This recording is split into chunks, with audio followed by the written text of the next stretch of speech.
Ordered. And welcome. Greg Fergus seems to be falling out of his chair, but I would like to. This meeting is held pursuant to Standing Order 83-1, pre-budget consultations in advance of the 2018 budget. And just to begin, I want to thank all the witnesses for appearing today.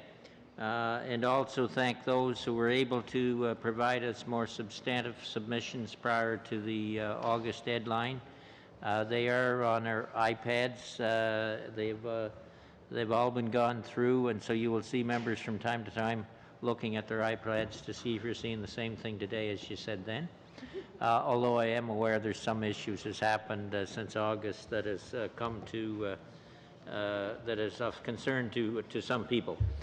So we will try and hold the witnesses to 5-minute comments if we could, and we do have to adjourn this session, or to suspend this session at 4:45 so that we can get the second panel done prior to votes tonight. So again, welcome all, and we'll start with the Association of Canadian Publishers with Mr. Rollins, who's president, and Ms. Edwards, executive director. Welcome. The floor is yours. Thank you, Mr. Chair and members of the committee. My name is Kate Edwards, and I serve as Executive Director of the Association of Canadian Publishers. I'm joined by Glenn Rollins, ACP President and co-owner of Brush Education, an independent publishing firm based in Edmonton. Together, we acknowledge that we're meeting today on the unceded traditional lands of the Algonquin Anishinaabe people. ACP represents 115 Canadian-owned English-language book publishers, active in trade, children's, literary, scholarly, and educational publishing. Our members are independent businesses and operate in communities from coast to coast to coast. We publish books that serve local and regional interests, and also those with broad appeal that reach audiences across Canada and around the world. Though our market has changed rapidly over the past decade, our members continue to adapt to technological change and now produce books in a full range of digital formats in addition to print and audio. Canadian-owned publishing firms are responsible for roughly 80% of the new books published by Canadian authors each year. Our industry's success has been made possible in part by strategic investment on the part of the Government of Canada, for which we are grateful. The support of the Canada Book Fund, a program of the Department of Canadian Heritage, remains essential to the health of a competitive domestic book publishing industry. The fund has been instrumental in stimulating independent publishers' successful transition to digital and their continued pursuit of export markets. Its programs are well administered and results-oriented, providing strong economic return and high cultural value. The fund's annual budget has remained at $39.1 million since 2001. This committee recognized the need for new investment during last year's pre-budget consultation when it recommended to Parliament that the fund be increased. But Budget 2017 did not include an increase, so ACP maintains its recommendation that the annual budget of the Canada Book Fund be increased by $15 million per year to a total of $54 million.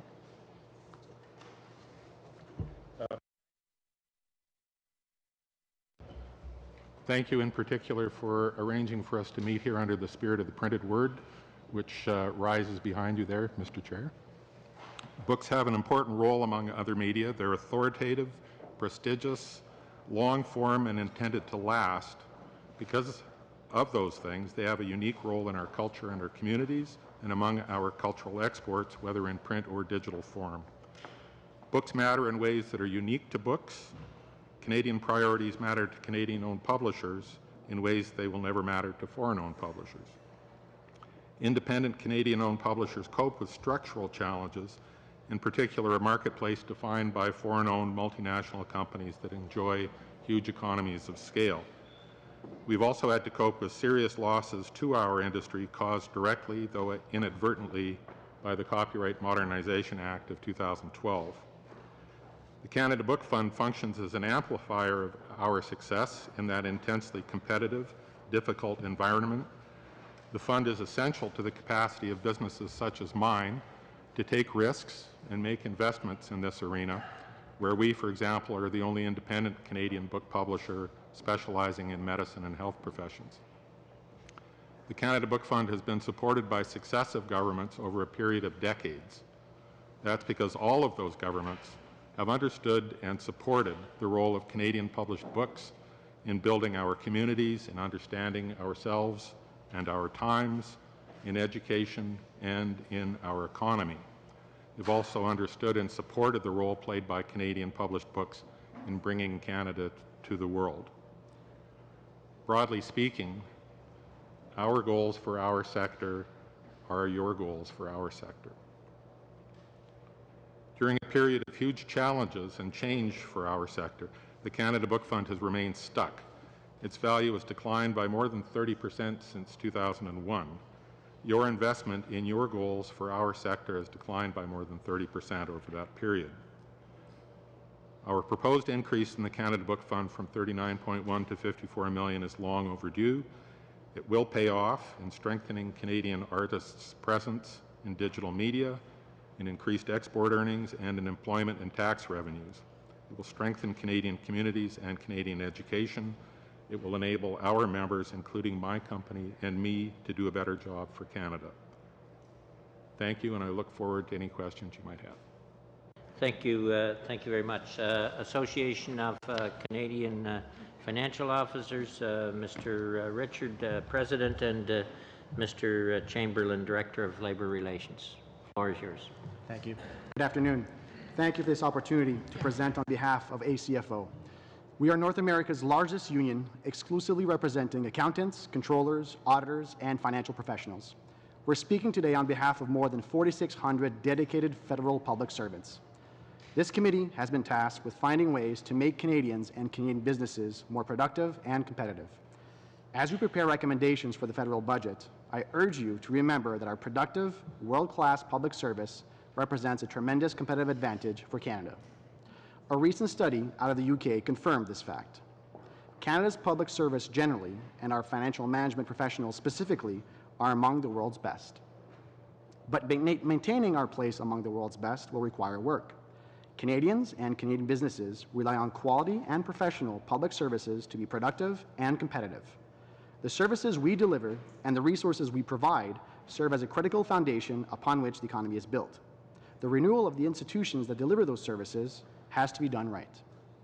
Too often, that important renewal work is taken out of the hands of the people best placed to do it. Too often, governments rely on consultants rather than listening to the people who know the system best. In the particular case of financial management and accountability, this too often means hiring multinational firms that spend the bulk of their time actually advising clients on how to invest less in public services through aggressive tax planning and the abuse of costly loopholes. This outsourcing also comes at incredible cost. In 2011, during the height of the previous government's strategic and operational review, the government was paying one such consulting firm $90,000 per day. This government pledged in Budget 2017 to undertake top-to-bottom reviews of 3 departments this year, with more reviews to follow. Last week, the President of the Treasury Board announced that this year's reviews will be done at Health Canada, Canada Border Services Agency, and the Canada School of Public Service. We are calling on the government to rely on its own in-house expertise for these reviews. With world-class capabilities in public service financial management and accountability at its fingertips, there's no reason to look outside. That's why our recommendation is that the government rely on its own financial management professionals to develop the framework for these departmental reviews and to carry the reviews out. After all, the goal is to ensure that spending is aligned with priorities and programs that deliver results for Canadians. We understand public finance. We understand value for money. We understand the unique challenges and opportunities of working in the public sector. It's not a conflict to engage my community in departmental reviews. In fact, it's what we exist to do. My job as an accountant in the public service is to give nonpartisan, unbiased advice to the minister on how to best execute their mandate. These reviews could be coordinated by the Office of the Comptroller General and carried out by the auditors and financial officers in each department. Their reports would then go to the minister's office or even to the Operations and Estimates Committee for greater transparency and accountability. This model could be subject to impartial review by the Auditor General for additional accountability. So why outsource to consultants and contractors whose job is to make sure they win their next contract? Why hand over the keys to profit-driven companies not bound by the same integrity and accountability rules as public servants? Why pay $90,000 per day for advice that is better provided by people you're already paying? Instead, turn to experts in public finance and accountability. Turn to the people who have committed to serving the Canadian public and who have signed an oath to do just that. Acting on this simple recommendation will also have a bigger benefit. The legacy of downsizing and outsourcing has led to an over-reliance on expensive consultants, contract employees, and a part-time workforce. In this era of precarious work, the public service should be a model employer, setting an example for others, not a participant in the race to the bottom. This government has promised to restore respect for the public service. The repeal of anti-labor legislation and the respect shown for basic bargaining rights have been an important first step. Now, it's time to reinvest in our capacity to serve Canadians. This recommendation will do that. Our reputation around the world is good, but unless we invest in our own capacity, that reputation is at risk. Using public servants to carry out departmental reviews will send a strong message to the public service and to Canadians about the value of the institutions we all rely on. Invest in this competitive advantage and ensure all Canadians can rely on quality public services as they make their own contributions to our economy. As you can see from our written briefs, we've made additional recommendations around financial reporting and ways to extend this government's commitment to tax fairness. I'm happy to answer any questions about any of our recommendations. Merci. Thank you very much. Turning then to the Canadian Child Care Federation, Mr. Guy Brecket. I probably have that wrong. That was pretty close. Giesbrecht. Okay, thank you. So thank you, Mr. Chair and committee members, and good afternoon to everyone. I thank you on behalf of the Canadian Child Care Federation, Canada's child care and early learning sector, for the opportunity to present to all of you today on how increased federal child care investment measures would help Canadians and Canadian businesses be more productive and competitive, and more specifically, women in their employment, productivity, economic security, and equality. The reality for today's Canadian families requires that they have access to high-quality, affordable, inclusive, and accessible childcare. It is a key economic element for the majority of Canadian families, including the middle class and our economy overall. However, importantly, the economic benefit of childcare is not just for the families of today, but for the well-being of children in the future and of the contributions of Canada's early childhood workforce that make it in the present. In order for Canada's workforce and talent to thrive, the federal government must significantly increase its already allocated spending on childcare, as outlined in our submitted brief. Accompanied by an expanded and more detailed evidence-based policy framework with the goal of making high-quality childcare fully accessible to all families and inclusive of all children in every part of Canada over the next decade. This will significantly support Canadians, but even more specifically, women in their employment, productivity, economic security, and equality. Adding to our previously submitted brief outlining the work of the IMF on the economic impact and value of women's ability to enter into and stay in the workforce when childcare is available, I draw your attention to data gathered and analyzed from Canada's own Pierre Fortin. Using real-time data from the province of Quebec's childcare system, women's workforce participation increased significantly in Quebec in conjunction with the childcare system in that province. Between 1997 and 2015, the labour force participation rate of women in Quebec increased from approximately 77% to 85%. This resulted in a net economic gain of 75 cents per dollar on top of each public dollar invested into the Quebec childcare system. Public opinion support for childcare and its value for families, children, and the economy are further supported in the Manitoba Child Care Association's and Probe Research public polling of Manitoba's opinions on the issue of childcare. While of course Manitoba specific, it closely mirrors the report's first-hand experiences and continued systemic issues that are commonly discussed in the media and most certainly from our members across Canada. This research, done in the fall of 2016, found a significant percentage of Manitobans have turned down jobs, delayed returning to work, or declined an educational opportunity due to the lack of available childcare spaces. Specifically, the lack of available childcare has impacted Manitoba's families as follows. 30% report turning down a job, 41% have delayed returning to work, and 24% have declined an educational opportunity. As for businesses, a majority of Manitoba business leaders, 76% in fact, say that the lack of childcare in Manitoba is a serious issue, with 49% reporting they have experienced difficulty finding skilled employees related to childcare issues. The childcare sector is, of course, an employer as well as a service provider for families and children. A well-thought-out workforce strategy specific to the childcare sector will put people to work, supporting those who are also working and going to school. This fact should not be lost, as the childcare workforce is the key to quality, and to be clear, childcare and early learning must be of the highest quality, built on evidence and best practice. This is not about creating childcare that goes to the lowest bidder or is left to chance. It must be purposely planned, and Canada's childcare sector has long been known for its low wages and recruitment and retention issues. Contributing to the economy in this primarily female-dominated profession contributes not only to the economic security of families it serves, but also of those who work in it. If we are to value children and their well-being, the women and men who provide early years education and care for Canada's youngest citizens are integral to its purposeful planning and to contributing to a robust economy. As an organization, we are committed to working with the federal government to make early learning and childcare a priority in this country. Our organization, along with its 13 provincial and territorial affiliates and national partners, bring invaluable expertise, commitment, and connections to the grassroots of childcare services, children, families, and the sector. We are pleased to put forward ideas for consideration on a number of ways the federal government can support and expand its existing commitments to quality childcare, a key component to a productive and prosperous future for our country. Thank you very much. Turning then to the Canadian Dental Association, Mr. Levin, President, and Mr. Desjardins, Director, Public Affairs. Welcome. Thank you. Thank you, Mr. Chair and members of the committee. Good afternoon, everyone. It's my pleasure to present to you as you continue your pre-budget consultations.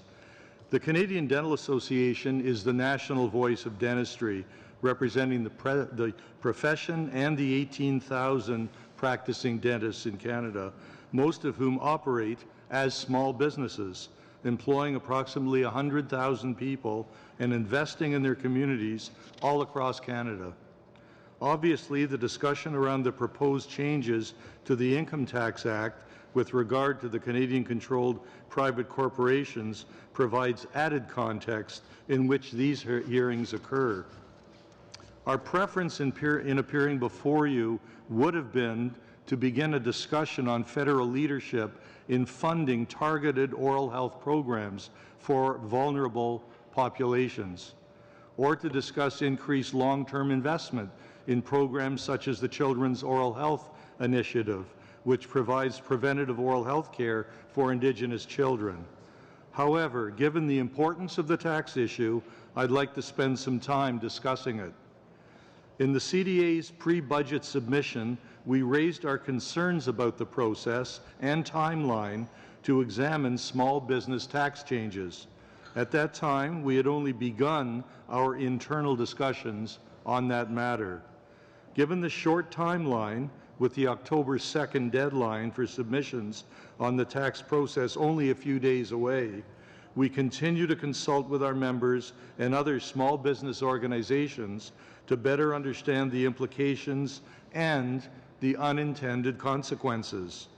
We know that these changes to tax policy will be far-reaching, but the implications remain unclear and require more study. The government's discussion paper, released in July of this year, is a highly technical document. It is multifaceted with multiple proposals. To effectively understand its implications, more time is required on such a complex matter.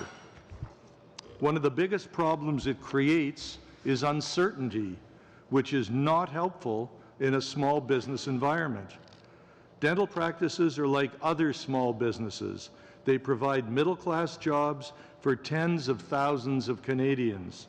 They purchase supplies and equipment from Canadian suppliers. They are strong contributors to the economy both locally and nationally. Most importantly, dental practices are like mini hospitals, requiring significant expenditures on capital equipment. Thus, like many other small businesses, the proposed tax changes could have a fundamental impact on how dental offices are established, how they're managed, and how they're staffed.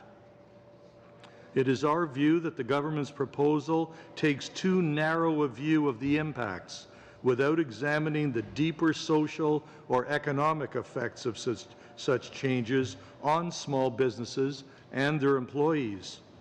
A 75-day consultation period is simply not sufficient time to properly analyze, consider the implications, and engage meaningfully with the government on these changes. Moreover, we are concerned that some of the measures put forward in the proposal earlier this summer may make their way into the budget legislation, including profound tax policy changes within a budget implementation bill will not allow the Standing Committee on Finance to adequately perform its duties to review the legislation, nor will it allow stakeholders to be properly consulted. We know the committee is holding separate hearings to study these measures, and we hope those discussions will lead the government to reevaluate its approach. We know that the questions involved are complex and deserve an appropriate amount of study. The Canadian Dental Association would strongly recommend that the government establish a new process to allow for a more fulsome consideration of the implications of these wide-ranging proposals. Thank you very much for your attention. Thank you, Mr. Levin. I expect you may get some questions in that area later. The Centre for Israel and Jewish Affairs, Mr. Shark. Thank you, Chair. I'm grateful for the opportunity to speak to the members of this committee on behalf of the Centre for Israel and Jewish Affairs, the advocacy agent of the Jewish Federations of Canada. We're a national, nonpartisan, nonprofit organization representing more than 150,000 Jewish Canadians affiliated through local federations across Canada. I'd like to quickly highlight 6 items for your consideration. The first is security infrastructure. The Federal Security Infrastructure Program, or SIP, assists communities at risk of hate-motivated crime to improve their security infrastructure, sending a clear signal that victims need not shoulder the burden alone. We welcome the increase in funding for the SIP in the 2017 budget. Increased funding combined with support for internal security measures and access controls should make a valuable contribution to security and well-being of vulnerable groups. However, additional funding is required to further modernize the program and maximize its effectiveness. I'd be happy to provide concrete examples in the Q&A. The second item that I'd like to highlight is affordable housing. We welcome the commitment to support affordable housing in the 2017 budget. However, the housing needs of Canadians with disabilities are still often overlooked as governments tackle the broader challenges of poverty. This is particularly acute for Canadians with developmental disabilities. Statistics Canada reports that the employment rate is 49% for Canadians with disabilities, 22.3% for those with developmental disabilities, compared to 79% for the rest of the population. 90% of adults with developmental disabilities live in poverty, and 18 to 30% of homeless individuals have a developmental disability. There's a 40-year wait list in Ontario right now for affordable housing with supports for those with developmental disabilities. We recommend the 2018 budget include a set allocation of affordable housing funds for people with disabilities. This should include 5% of total affordable housing spending directed to specifically support people with developmental disabilities, which would be a game changer. The third item I'd like to highlight is palliative care. High-quality palliative care services are currently accessible to fewer than 30% of Canadians. Even where appropriate palliative care policies and procedures are in place, there's often a lack of resources, training, and access that limits the provision of care. We hope the 2018 federal budget will address this shortfall. The fourth item is charitable giving. Deductions for charitable gifts were previously tied to the lowest and highest personal income tax rates for donations, below and above $200, respectively. We welcome the increase of charitable tax credit for those with income exceeding $200,000 to the level of the new top personal tax rate of 33%. However, we believe the tax credit for charitable gifts should be raised to the new top tax rate, 33%, for all Canadians, regardless of their income, even if this new rate is applied to donations over another benchmark higher than $200. This would ensure that all Canadians enjoy the same benefits from giving charitably, helping to grow the important charitable sector of Canada's economy and society. The fifth item I'd like to highlight is combating hatred. The June 2017 Statistics Canada Hate Crime Report confirmed that Jews remain the most targeted religious minority in Canada. To combat hate targeting a wide array of identifiable groups, the 2018 budget should provide support for the development of dedicated police hate crime units. Additionally, the budget should include funding for a national education campaign for police, prosecutors, and the public about the dangers of hate speech so that it is taken seriously in every instance. And the last item that I'd like to raise is green infrastructure for community institutions. The Jewish community, like many other communities across Canada, recognizes the imperative of ensuring a sustainable future. Government can help encourage a significant reduction in our collective ecological footprint by providing support for green communal infrastructure, such as incentives for green renovation or building of community centers and houses of worship. These institutions, often housing charitable organizations of limited means, in many cases lack the financial capacity to choose a more expensive green option. Incentives of this kind would help to tip the scales and encourage a more environmentally conscious approach. Thank you all for your time, and I'm happy to answer any questions you might have. Our appreciation, Mr. Shark. National Airlines Council of Canada, Mr. Bergamini. Good afternoon, Mr. Chair, members of the committee, membres du comité. Je m'appelle Massimo. Members of committee, my name is Massimo Bergami, and I'm the President and CEO of the National Airlines Council of Canada. I'd like to thank you for this opportunity to testify before you today and to provide my organization's perspective on the upcoming federal budget.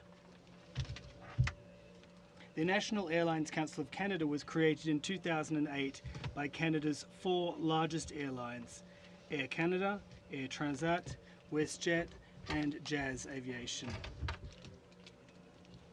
Domestic air traffic and 65% of its international air traffic. They employ over 50,000 Canadians directly and contribute to an additional 400,000 jobs in related sectors such as aerospace and tourism. Those are significant statistics that reflect the role that a strong competitive aviation industry plays in ensuring Canada's economic prosperity. Today, in Canada, commercial aviation has become the only practical way for millions to travel to be with family, for work, or simply to explore a vast country, and travel they do. According to Stats Canada, the total number of passengers enplaned and deplaned in Canada increased by some 30% between 2008 and 2016. The era of elite jet setters is long past. For Canadians, flying is now part of daily life, the lifeblood of an open, diverse, and geographically dispersed society.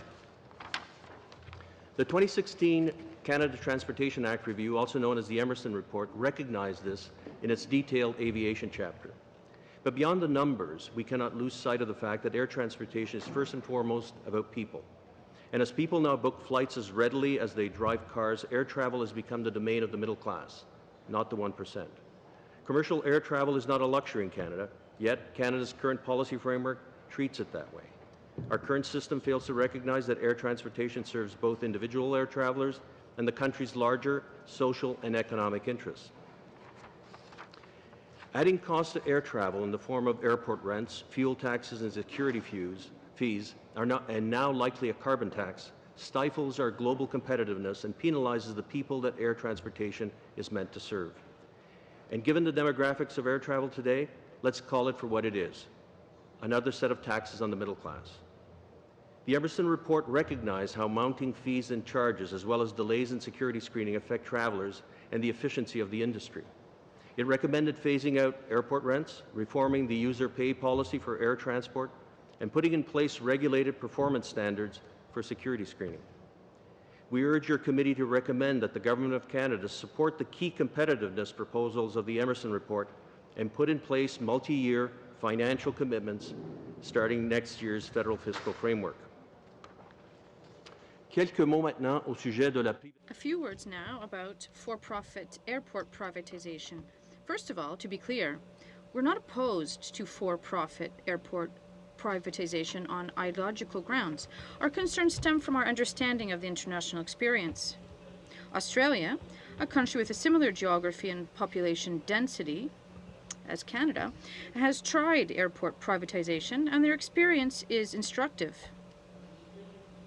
Agency reported this spring, privatization resulted in massive increases in costs for airlines and travelers alike. Since their transfer to not-for-profit airport authorities in the 1990s, Canadian airports have successfully leveraged billions in user-generated revenues to grow into successful global transportation hubs, recognized as the most efficient in the world. Adopting a business model that puts profit first risks damaging these hubs, hurting travelers, communities, and regions. Under this model, protecting travelers would require strict regulatory controls on the ability of the privatized airports to set rates and fees, as well as the mandating of strong service standards. This, of course, creates a catch-22 for government, as strict regulatory consumer protection would reduce the value of these assets in the marketplace. This is why our organization has urged Finance Canada to make public the market surveys that it has on this matter, as well as the economic models it is using to arrive at an optimal regulatory framework. The discussion around airport privatization should be done in public and with all of the relevant data available for scrutiny. The stakes are too high for travelers, for airlines, for communities, and for Canada to follow any other course. Merci. Thank you very much. Retail, Councillor Canada, Mr. Littler, welcome. Thank you, Mr. Chairman, for the opportunity to provide a retail industry perspective in your pre-budget deliberations. Retail Council of Canada is engaged on several key files before the government and before Parliament, among them NAFTA renegotiations and the Canadian payment system. I've had the opportunity to speak to this committee previously about de minimis and interchange rates and would be happy to answer any questions on those, but we'll focus my remarks today on another matter of concern to our industry. This being the season of hotly debated tax issues, I want to address a matter arising under the Income Tax Act. That is not the taxation of Canadian-controlled private corporations, but another proposed change that would negatively affect a very different demographic, namely our industry's 2 million employees. Since time immemorial, the retail industry has provided discounts to its employees, as have restaurants, travel and hospitality, and many other businesses. I can't speak for the other sectors, but these discounts are nearly ubiquitous in retail, whether in general merchandise, grocery, pharmacy, or fashion. And for almost as long, the Income Tax Act has not treated these discounts as taxable benefits unless they provide merchandise at below wholesale cost or involve reciprocal discounts beyond the employee's own employer. This rule is not only well understood, it forms a part of the Canada Revenue Agency's own employer guide, of which I've attached the relevant sections to the written remarks that you have before you. More recently, however, CRA has developed what is called a folio, which is one way that CRA raises pending changes to its approach. That folio section, which you also have in front of you on the same page, contains a very different interpretation of the Income Tax Act, which would begin to treat employee discounts as taxable benefits come January 1st. Initially, we thought this might be a typo, and we flagged the inconsistency for CRA. But no, it turns out that the CRA does intend to change its long-standing practice in just over 3 months' time. How the Income Tax Act, which remains unchanged, can support two opposite interpretations is hard for us to comprehend. What we do know is that the law doesn't simply invert itself without legislative change. Either the long-standing interpretation was correct at the outset, but has now drifted to the point of being unrecognizable, or a decision has been made that the law was wrongly interpreted from the get-go, which surely requires more consultation, discussion, and debate than simply repurposing the rule in a CRA folio. What is also certain is the negative impact that this will have on almost 2 million retail industry employees, and one imagines hundreds of thousands, if not more, employees in other sectors.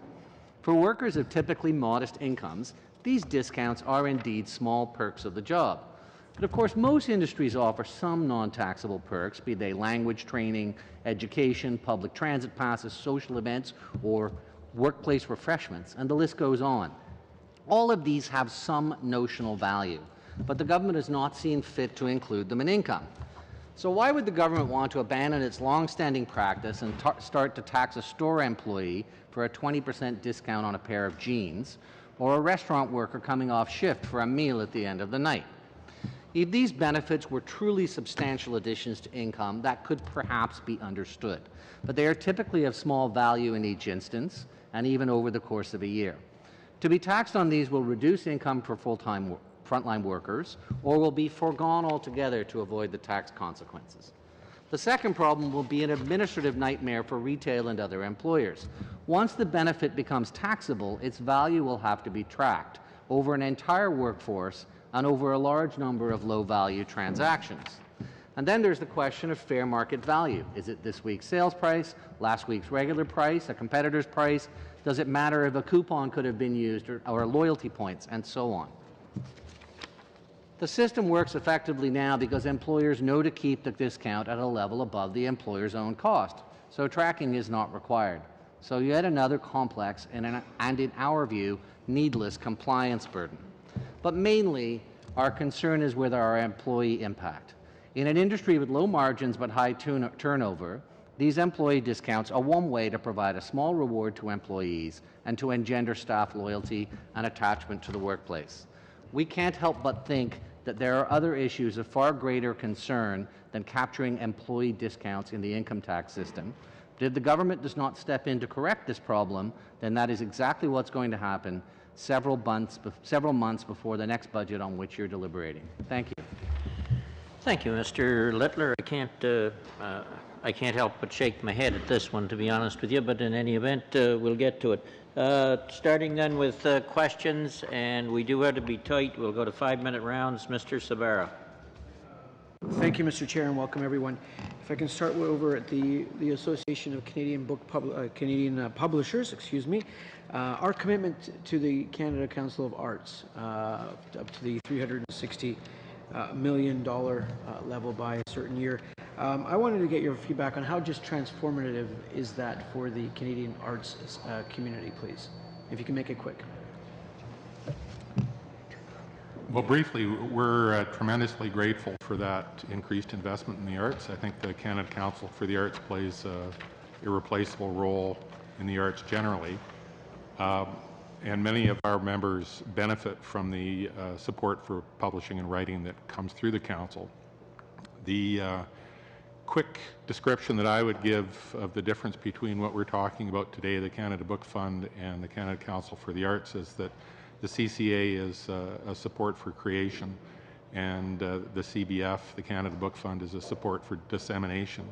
Canadian book publishers are equivalent to film producers. We build creative teams and create products, bring them to their audiences, and hopefully bring back enough money to do the same process again over and over.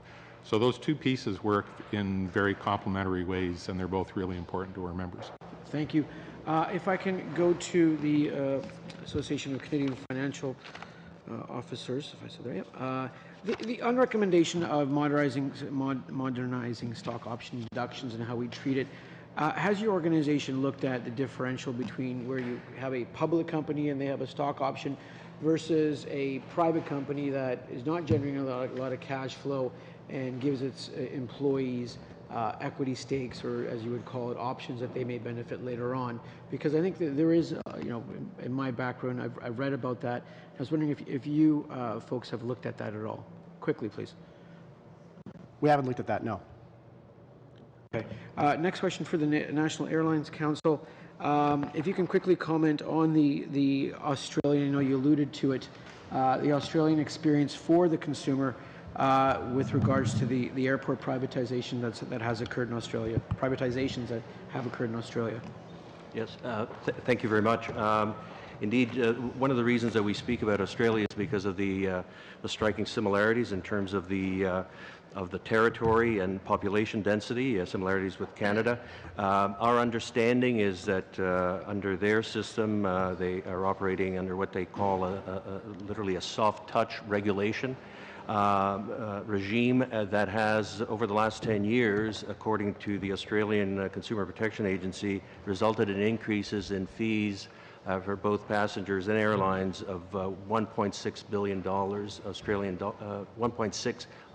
billion Australian dollars.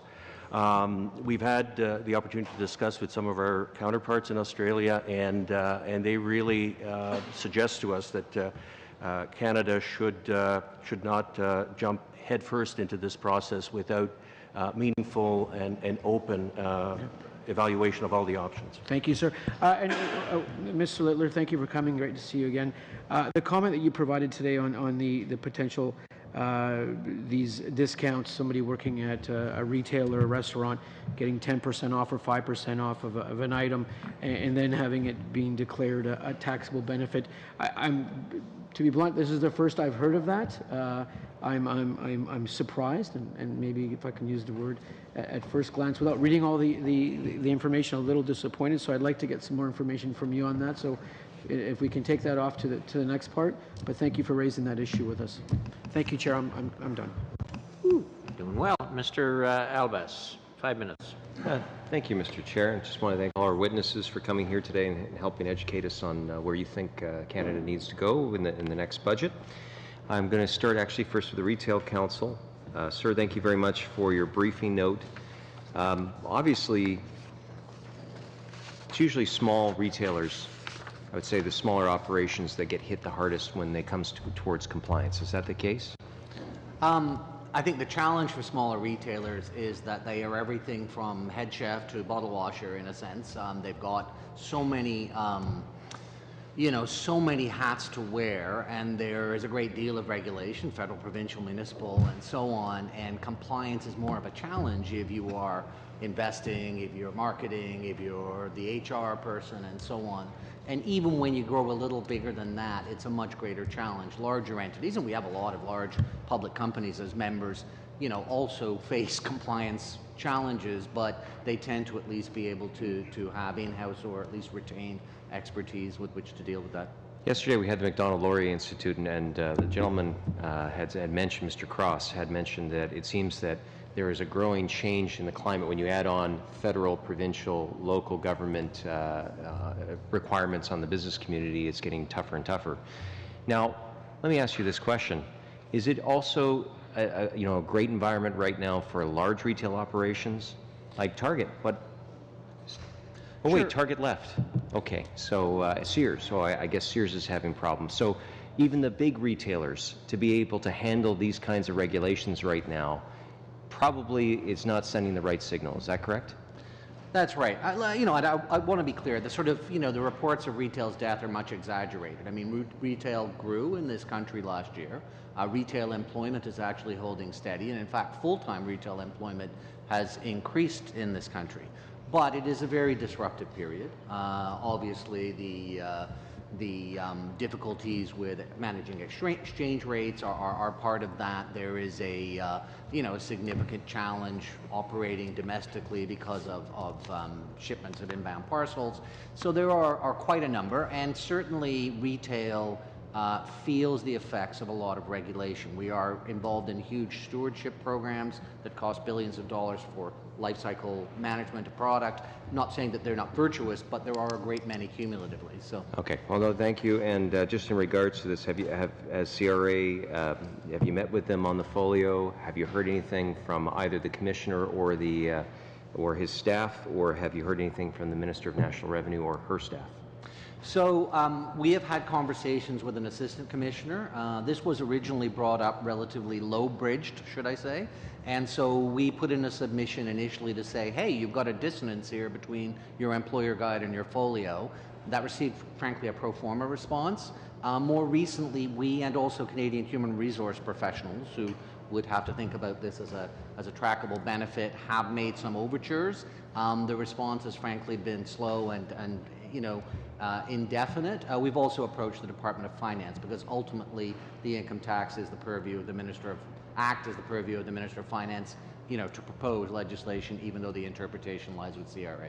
Sure. Okay. Thank you very much. I'd like to go to the National Airlines. Sir, do you know that the current privatization And again, technically, most of these airports are already privatized. It's just they've gone to a governance-ship where their governance is being done by a not-for-profit level. Is that correct? Correct. Okay.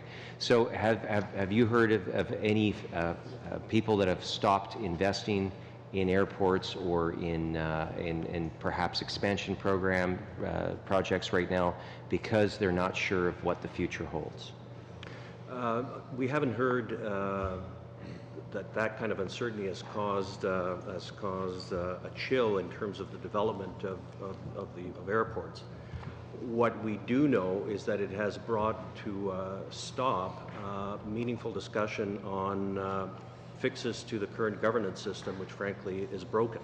So it's more of a public policy chill that has been caused within the Government of Canada as a result of this, and that's been one of the victims of this initiative, and that is progress in moving towards a more progressive governance system for our airports. Okay, thank you very much. You'll have to go to Mr. Dussault. Merci, Monsieur Thank you, Mr. Chair, and thank you to all of you for being here today with us. I'd like to start with Mr. Littler, the Retail Council. I just want to have your opinion about the upcoming budget for 2018, about the dangers that the retail industry is facing.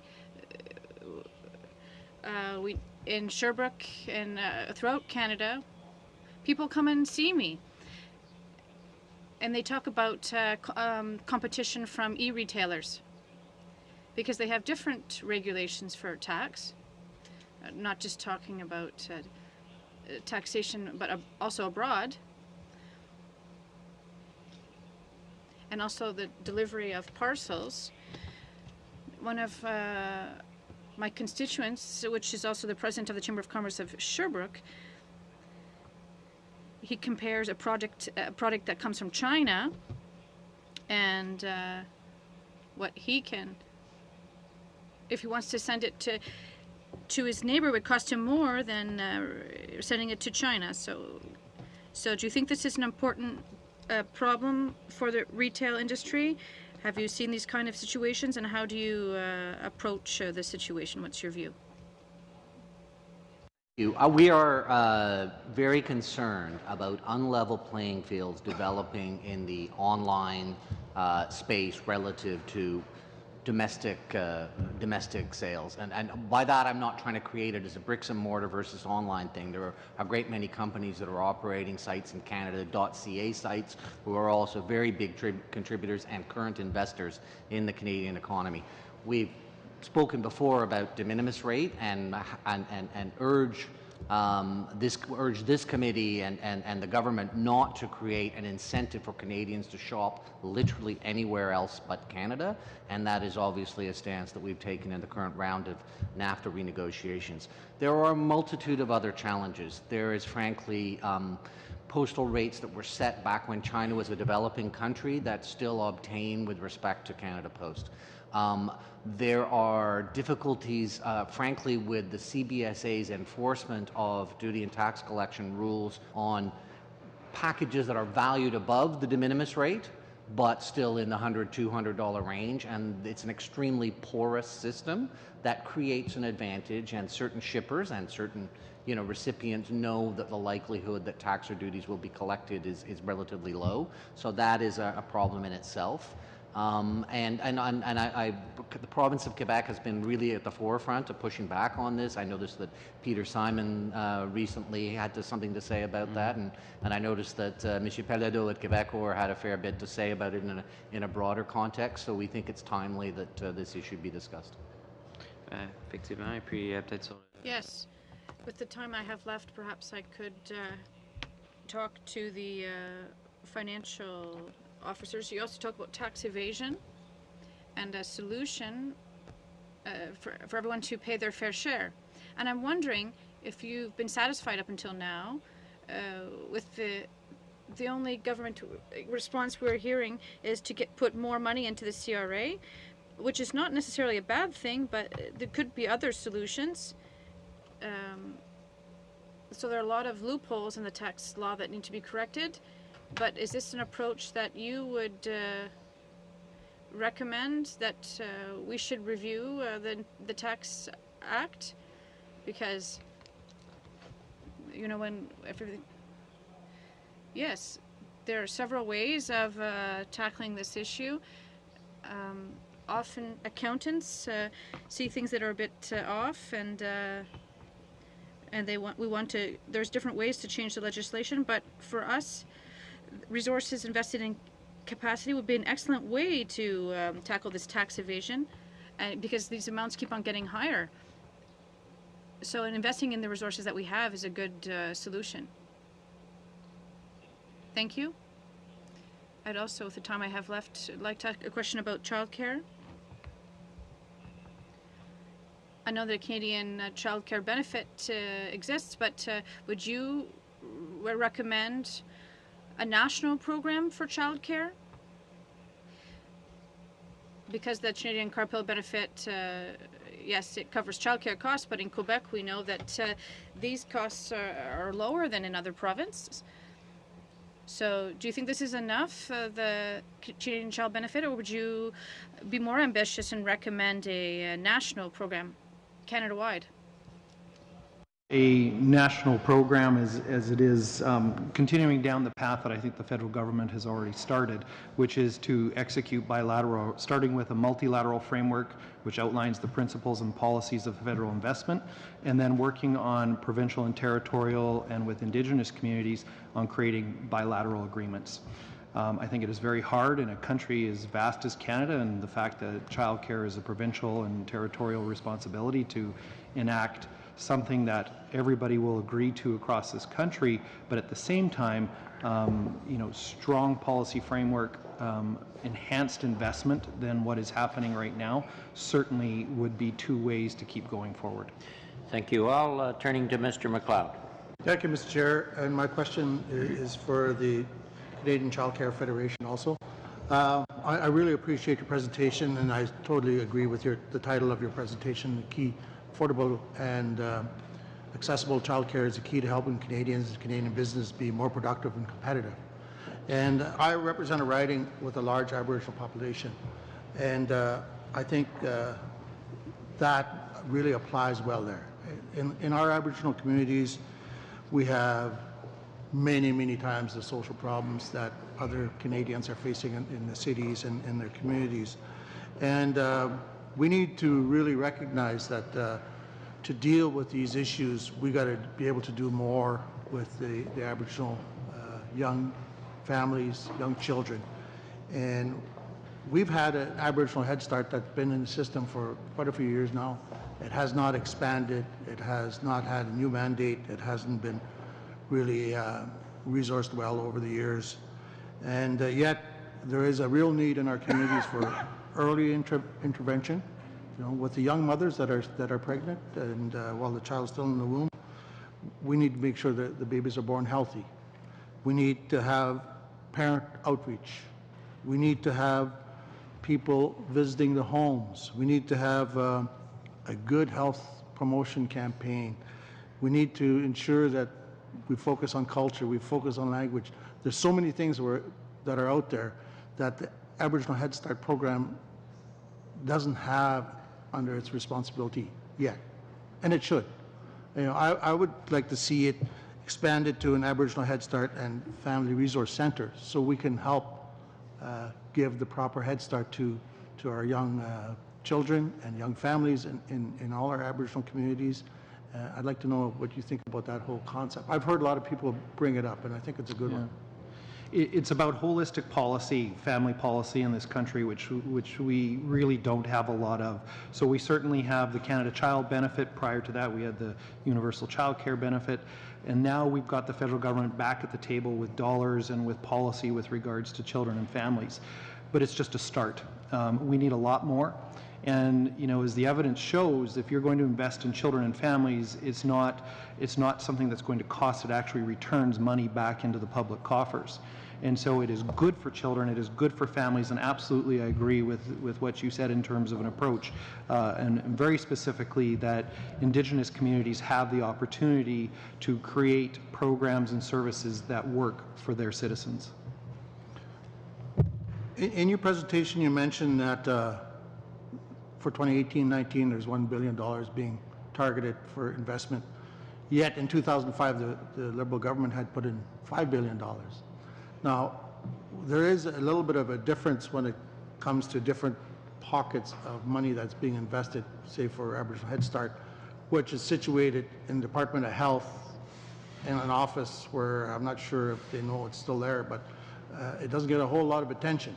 And I really got to reach when I want to talk about Aboriginal issues with Aboriginal children under the Aboriginal Head Start program.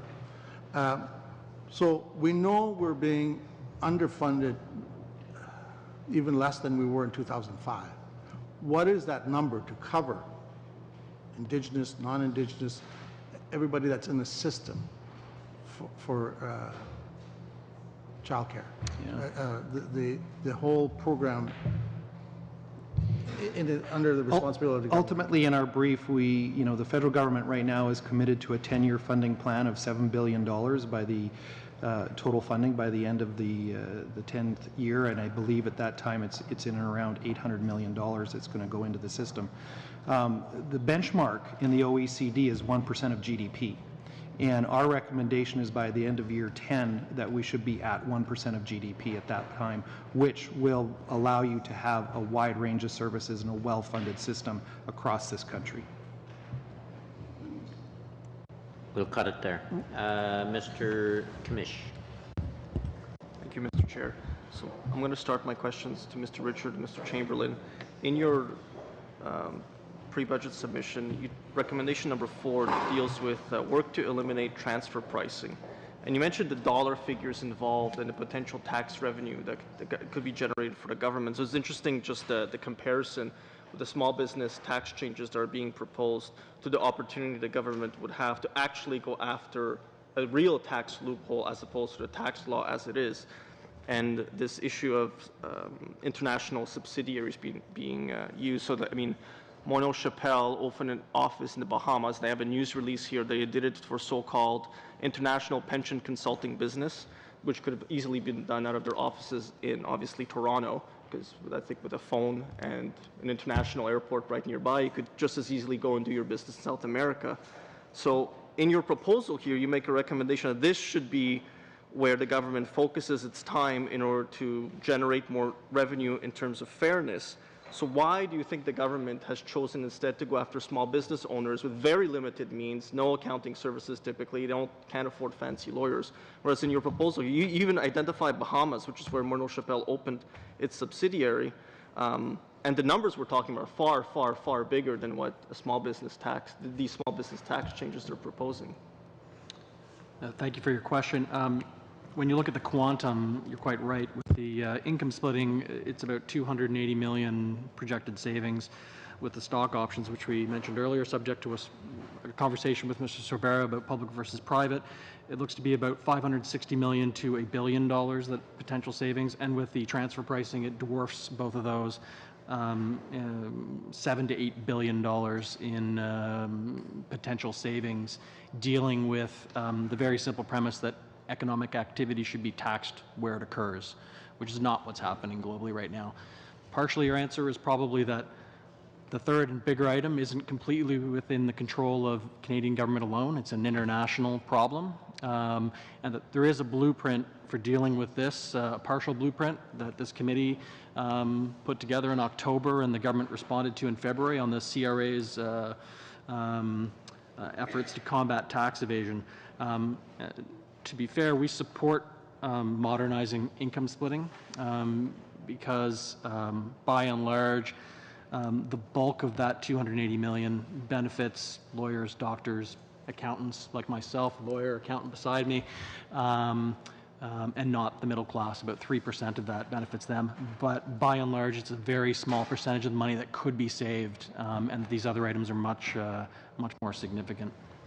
Can you just explain what type of companies take advantage of transfer pricing typically, and the size of them? Sorry, could you repeat that? What type of companies take advantage of transfer pricing and at their size? Like what kind of business lines are they in typically? Certainly, it could be a large, I'll give you an example of a large coffee company that might have its copyright for its well-known brand symbol reside in Luxembourg. And what happens is that they notionally notionally on paper transfer goods to that country and tax them in that country at a much lower rate than where the consumption and the production actually occurs, and that they ascribe the bulk of their profits to the royalties associated with that brand, that symbol that's owned in Luxembourg. Mostly, we're talking about very large companies. I'll give you another example of I can't remember the exact island, but there's a British island which is notionally the biggest exporter of bananas in the world, and there's never a banana on this island. It is because the goods are notionally transferred through this island, priced and taxed there, even though the economic activity occurs elsewhere. So, essentially we're allowing through transfer pricing economic activity that occurs in this country to be taxed elsewhere and not go into public revenue. Very short question. So the companies that do take advantage of this are basically publicly listed companies. The biggest coffee company in the world is Starbucks. I'm guessing that's the one you were trying to imply without naming them, so I'm just going to name them. And I'm guessing it's publicly listed companies that typically take advantage of this? Sure, I guess parliamentary privilege extends to witnesses, so that would be Starbucks I was referring to. Yeah, Google, Amazon, the largest companies, but not only the large companies. Anyone who deals in goods can take advantage of transfer, banana companies and that sort of thing. Like I said, the amount of money we're talking about are $78 billion. It's a large amount of untaxed revenue. Okay, we'll have to move on to the next questioner, Mr. Fergus. 5 minutes. Merci beaucoup, Monsieur le Président. Thank you very much, Mr. Chair.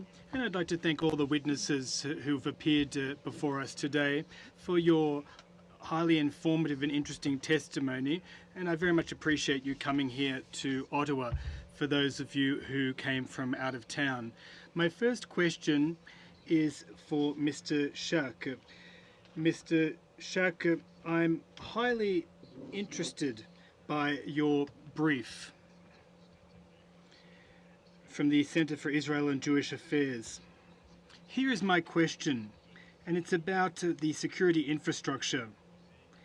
You suggested and you acknowledged that it is crucial to boost the budget to enhance security in areas of praying and religious practices. But you also referred to the 50-50 formula. Could you please elaborate on that and refer to a particular specific case that you're aware of as to why that kind of flexibility might be suitable? Thank you for the question. The 50-50 formula is something that we definitely support in general terms. It's important that security infrastructure isn't just a government handout, but it's a partnership between the institution and the community and the government. At the same time, there are a number of institutions, some of them in our experience synagogues and schools, that would love to be able to apply and participate in the program. They've come to us and spoken to us about wanting to be able to engage with the process, but unfortunately they're just not in a position to put up their half. And so I'm not aware of specific examples beyond our community, but I'm sure there are some. And I think that whenever that 50% requirement constitutes a barrier to accessing a program that's designed to help vulnerable people, there should be a consideration in place if they can demonstrate that there is definitive financial hardship, providing financial statements, and most of them are charities, so there's a lot of documentation in that regard, to be able to extend them some sort of relief in this regard, whether it's getting rid of their 50% or asking them to contribute a smaller amount. That would go a long way towards opening the program and enabling them to participate. Is there a possibility? Could your community perhaps be interested in having greater flexibility in terms of, for example,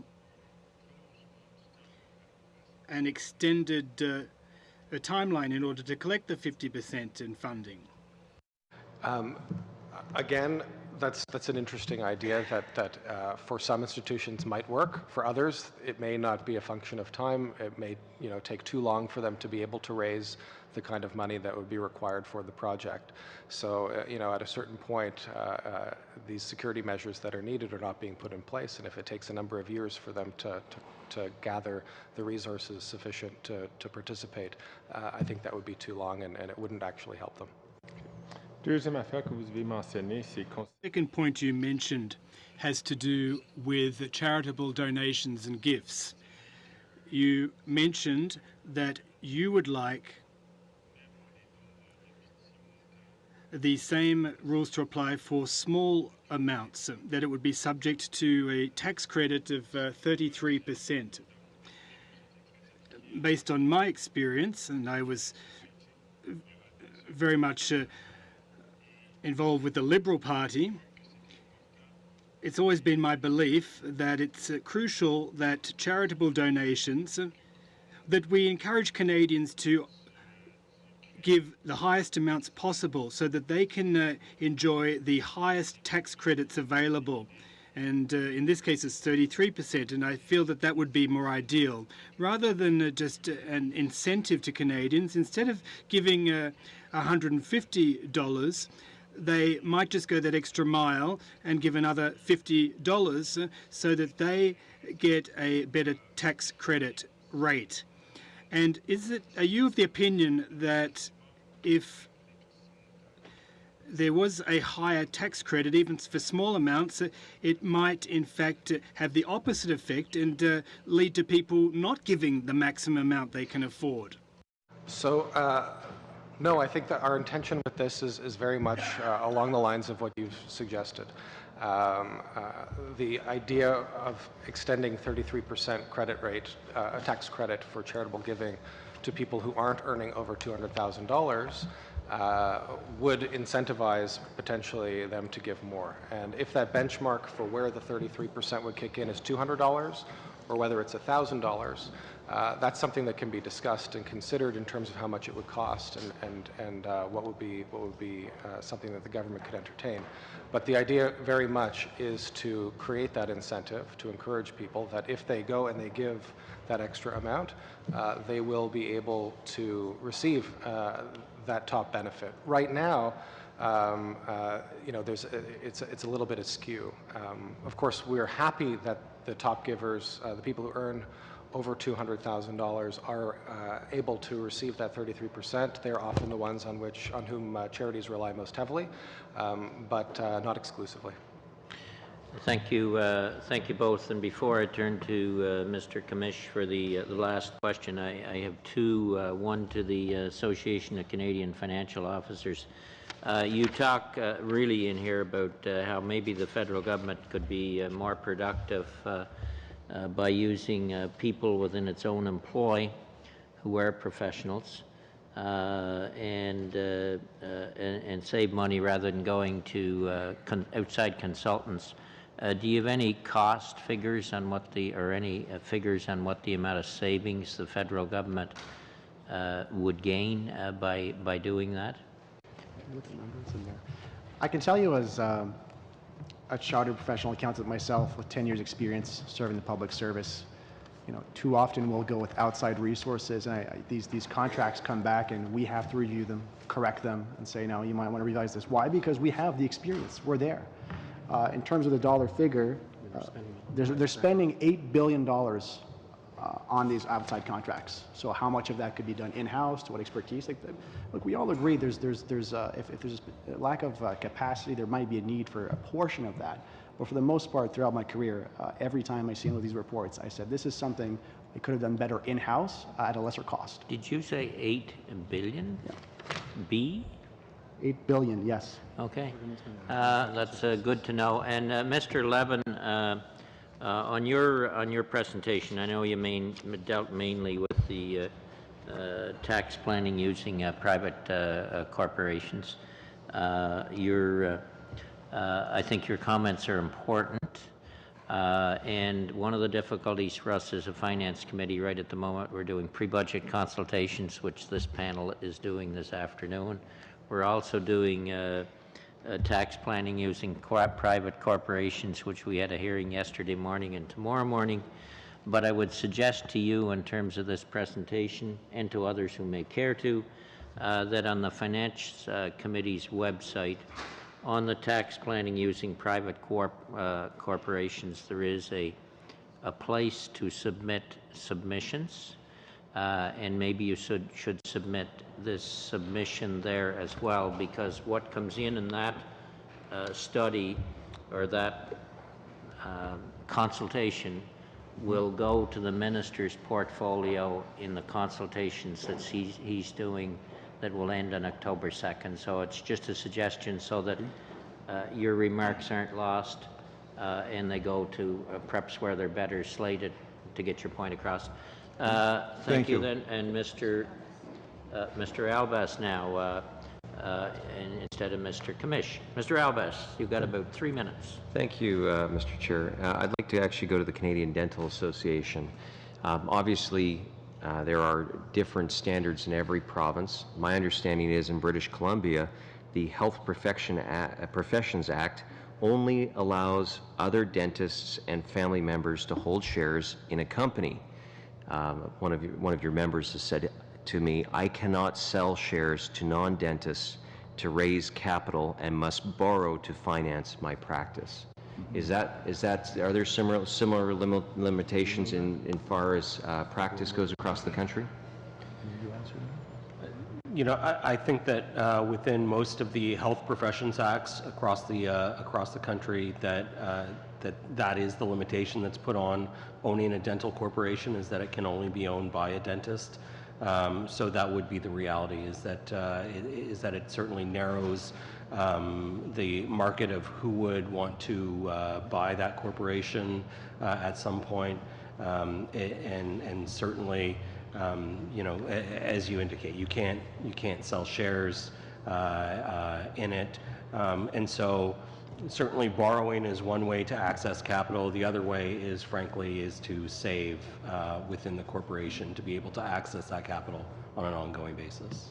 Yeah, so again, with saving for capital, there's obviously the passive versus active measures that are in here. So those would be quite detrimental to your members then. Absolutely. From my understanding is that because of provincial standards, which is a good thing, but there is a very real cost on maintaining what some people have told me is like a mini hospital, because they are expected, obviously, to have the highest standards, and it can be $1 million to open up a practice or to replace old equipment. So is this going to be an ongoing challenge, do you think? Yes, it will definitely be an ongoing challenge. The expenses for maintaining practices, as you've said, as a mini hospital, are ever increasing with more stringent and properly so requirements to improve the level of care for Canadians. So if a practicing dentist decides, okay, I have to pay off my training, I have to pay off the equipment, that ends up meaning higher prices for consumers. And we already know that in most provinces there are no dental programs. So is that going to have a detrimental effect on the people on low income to be able to have any kind of service from a dentist? There is always the potential for that. There is a lot of work that dentists do for access to care patients where the fees for delivering that service are below the cost of producing the service. So it's, in effect, a lot of it is more pro bono. So the more that you make that difficult to participate in, the potential is there. But by and large, the vast majority of Canadian dentists are happy to participate in those programs, but this will make it more difficult were this type of measure to go through. I'm sorry, we'll have to end it there. We do have another panel that we have to complete before votes, so I would like to thank all the witnesses for your presentations and answering questions today, and we'll suspend for 3 or 4 minutes while the next panel comes up. Meeting suspended.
Could we call the meeting to order? I hate to rush people, but we are going to have a very hard stop of a vote. And we might be able to go to 10:02, but we're scheduled to go till 5:45.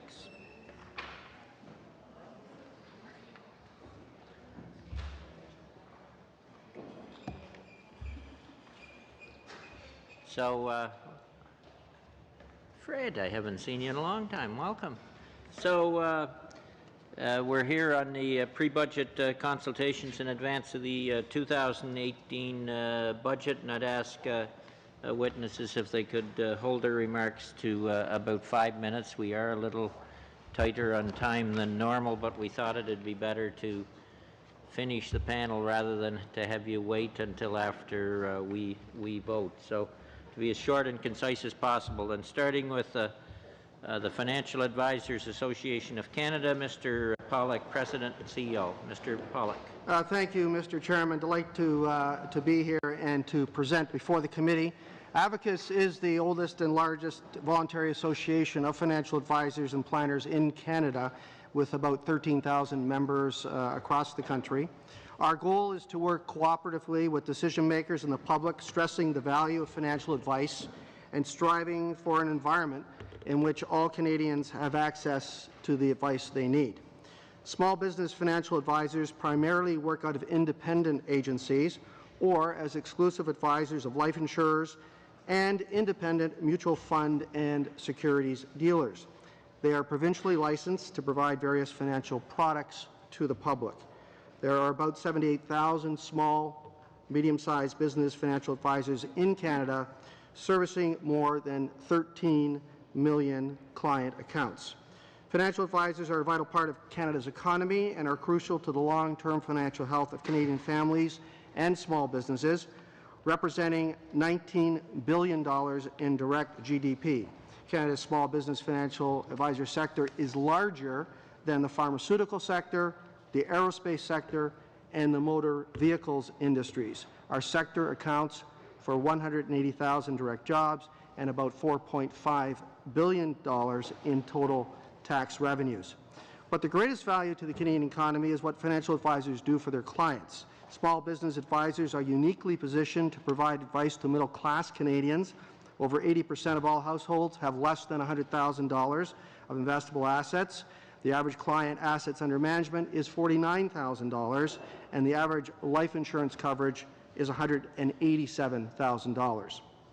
In aggregate, Canadian households receive $27 billion annually from life insurance, annuity, and health benefit payments derived from individual solutions provided by life insurance advisors.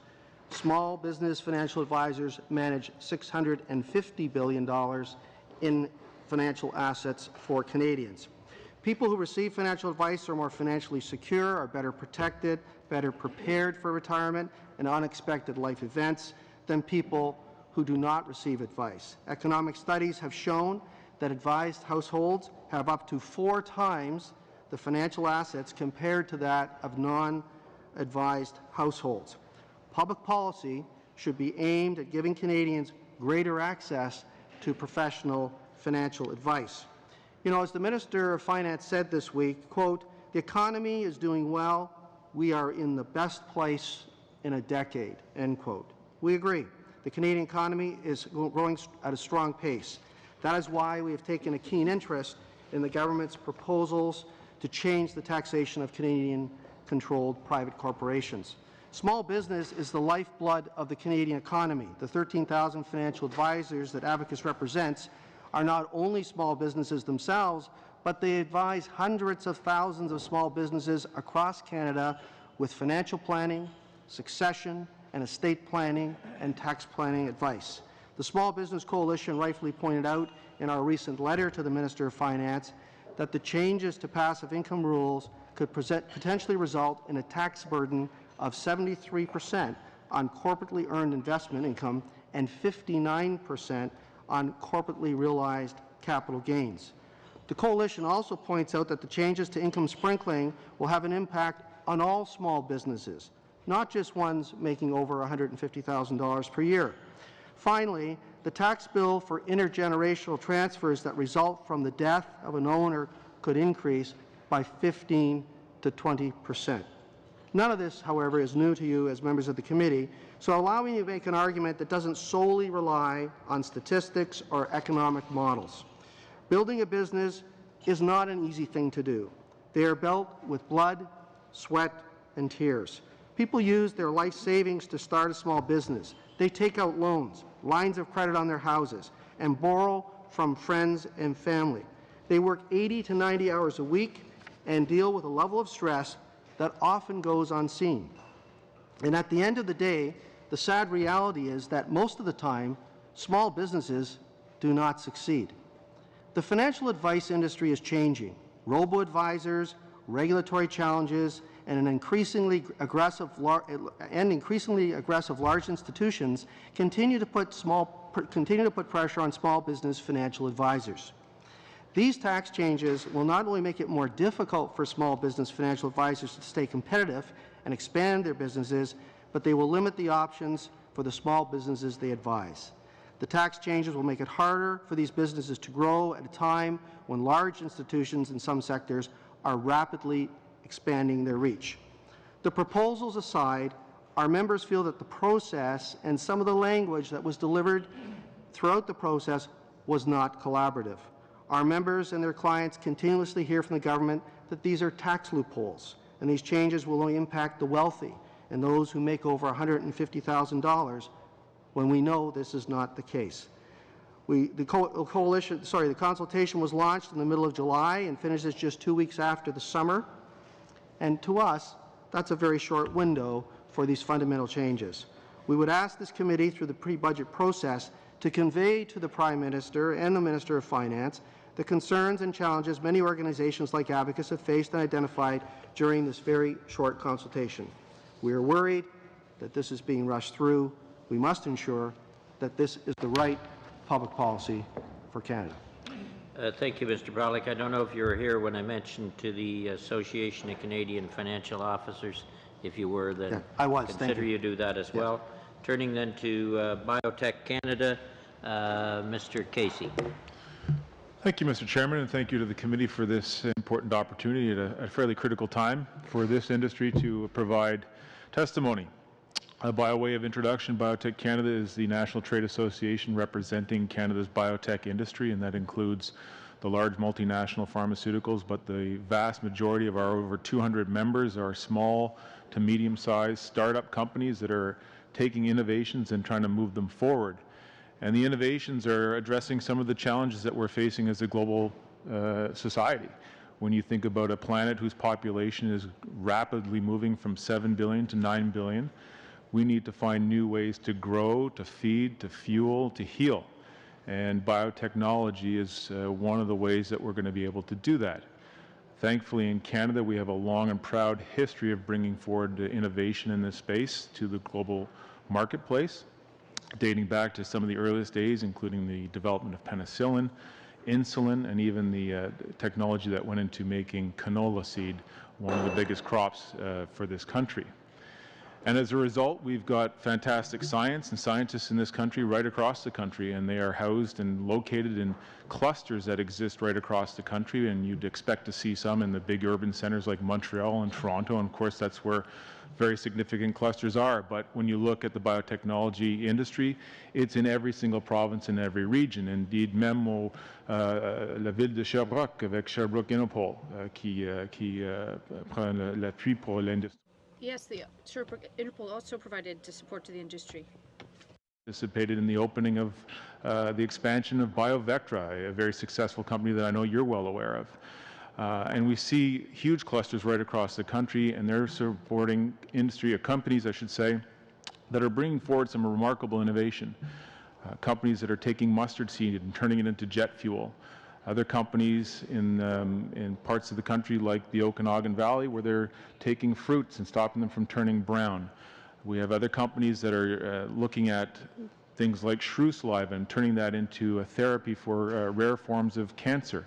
And other companies that are turning other remarkable innovations into solutions for some of these rare diseases that we're now seeing emerge into our space. Fantastic innovation, but the key that's going to actually make them successful is their ability to attract investment and talent, without which they are not going to be able to proceed forward. It requires a very special investor, and it requires very special talent to make these companies and their innovations successful. And so the reason that this is an important opportunity for us as Biotech Canada is we're able to sort of highlight the ability of government to put in place the policy conditions, the hosting conditions that will allow the companies to attract the innovation, or sorry, the investment and the talent that they need to be commercially successful. And for that reason, we've submitted to the committee some recommendations, nothing earth-shattering, but certainly ones that we think are important, that recognize the importance of being able to track those key components to allow the industry to succeed. First and foremost is the SR&ED, the Scientific Research and Education Experimental Development Tax Credit, has been absolutely paramount in the success of this industry. We encourage the committee to recommend that this, at a minimum, be kept in place, if not broadened. Indeed, there are some challenges for those companies that have investment from outside of this country in their ability to access the SR&ED tax credit. So expansion of that to allow for some of those companies whose investors are outside of the country would be very, very useful. We would also encourage the committee to look at what we call an innovation or a patent box, which is an ability for companies to earn income off of their patents at a reduced tax rate. It's being used in other jurisdictions, and we would encourage the committee to look into that and recommend that as well. And finally, for an industry that is so important to the transformation of people's lives and other industries in this country, we don't really measure it all that well. There was a survey that was in place many years ago that was discontinued, I think in 2005. It was the Biotech Use and Development Survey out of Industry Canada, then Industry Canada. We would like to see the reinstatement of that survey just to be able to figure out where we are as a country and where we need to go, because we have to keep up with our other jurisdictions. I will leave it at that, Mr. Chairman, in the interest of time, and I thank the committee for its time. Thank you very much, Mr. Casey. Turning to the Canadian Alliance on Mental Illness and Mental Health, Ms. Cohen, member of the Management Committee, and Mr. Phelps, Saskatchewan-born at that. Welcome. Thank you, Mr. Chairman, and to all members of the committee. My name is Fred Phelps, and I'm the Executive Director of the Canadian Association of Social Workers. I'm with you today with Dr. Karen Cohen, the CEO of the Canadian Psychological Association, and we are proud representing the Canadian Alliance of Mental Illness, Mental Health today. Established in 1998, CAMI is what we call it, is a unique coalition of 17 organizations that represent both those who provide health and social services, as well as organizations that represent people with lived experience with mental illness, their families, and their caregivers. CAMI has a long history of using its collective power for mental health advocacy, calling for and having the creation of, and then a decade later, the extension of the mandate of the Mental Health Commission of Canada. CAMI also advocated very strongly ahead of last year's federal-provincial discussions for a new pan-Canadian health accord, with dedicated funding to support increased access to mental health services so that many Canadians that need them are able to receive them. The 2016 and 17 Health Accord and its bilateral agreements that include $5 billion in dedicated mental health funding over the next 10 years represents a historic achievement and a strong start in seeing what CAMI has advocated for, the Government of Canada contributing 25% of provincial expenditures for mental health. CAMI also supports the common statement of principles on shared health priorities that will guide the bilateral agreements and investments in mental health over the next 10 years. We have all come to understand that you cannot manage what you cannot measure, and there are data gaps in our understanding of what is being delivered in mental health services, its effectiveness, and who is being served both in the public and private settings. That is why CAMI supports a standardized set of pan-Canadian indicators that would serve to improve the accountability and transparency of mental health care and delivery, identify areas of high performance, accelerate the adoption of leading practices, and highlight where improvements are required. In support of nationwide indicators, CAMI advocates that the federal government establish a 5-year, $100 million mental health innovation fund. It is our view that this targeted and time-limited fund would jumpstart the spread of innovation and build a foundation for systemic and sustainable change to meet the mental health needs of all Canadians in Canada. Canada's health systems fall short in making evidence-based psychotherapies available to Canadians who need it. Psychotherapies delivered largely outside of publicly funded institutions by non-physician providers are not covered by our public health insurance plans. While many Canadians have access to private health insurance through employment, coverage for psychotherapies is often too low to afford a sufficient dose of treatment. Canada needs more systemic change to its mental health delivery systems, change which requires intergovernmental collaboration and commitment. Better access to better mental health care can be achieved by resourcing evidence-based, interdisciplinary primary care that supports mental wellness, delivers early intervention, and treats chronic conditions. Increasing mental health capacity in tertiary care, investing in community-based social and health services, and implementing new technologies to extend the reach of mental health care. The United Kingdom and Australia have made systemic change with promising results. Options for Canada to implement such change to the delivery of mental health care have been proposed and costed out, either by enhancing mental health resource on primary care teams, augmenting fee-for-service models through private extended healthcare insurance, or adapting UK models for Canada. Services and supports for mental health and illness are not limited to assessment and treatment. Improving the social determinants of health can transform the lives of those living with or at risk for mental illness. Mental illness impacts everyone, and income is one of the most important social determinants of health.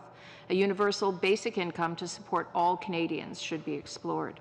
This program could build on existing tax mechanisms such as the Guaranteed Income Supplement for seniors, the Canada Child Tax Benefit for families with young children, and the Goods and Services Tax credit. Finally, the federal government should introduce a Mental Health Parity Act that affirms that mental health is valued equally to physical health.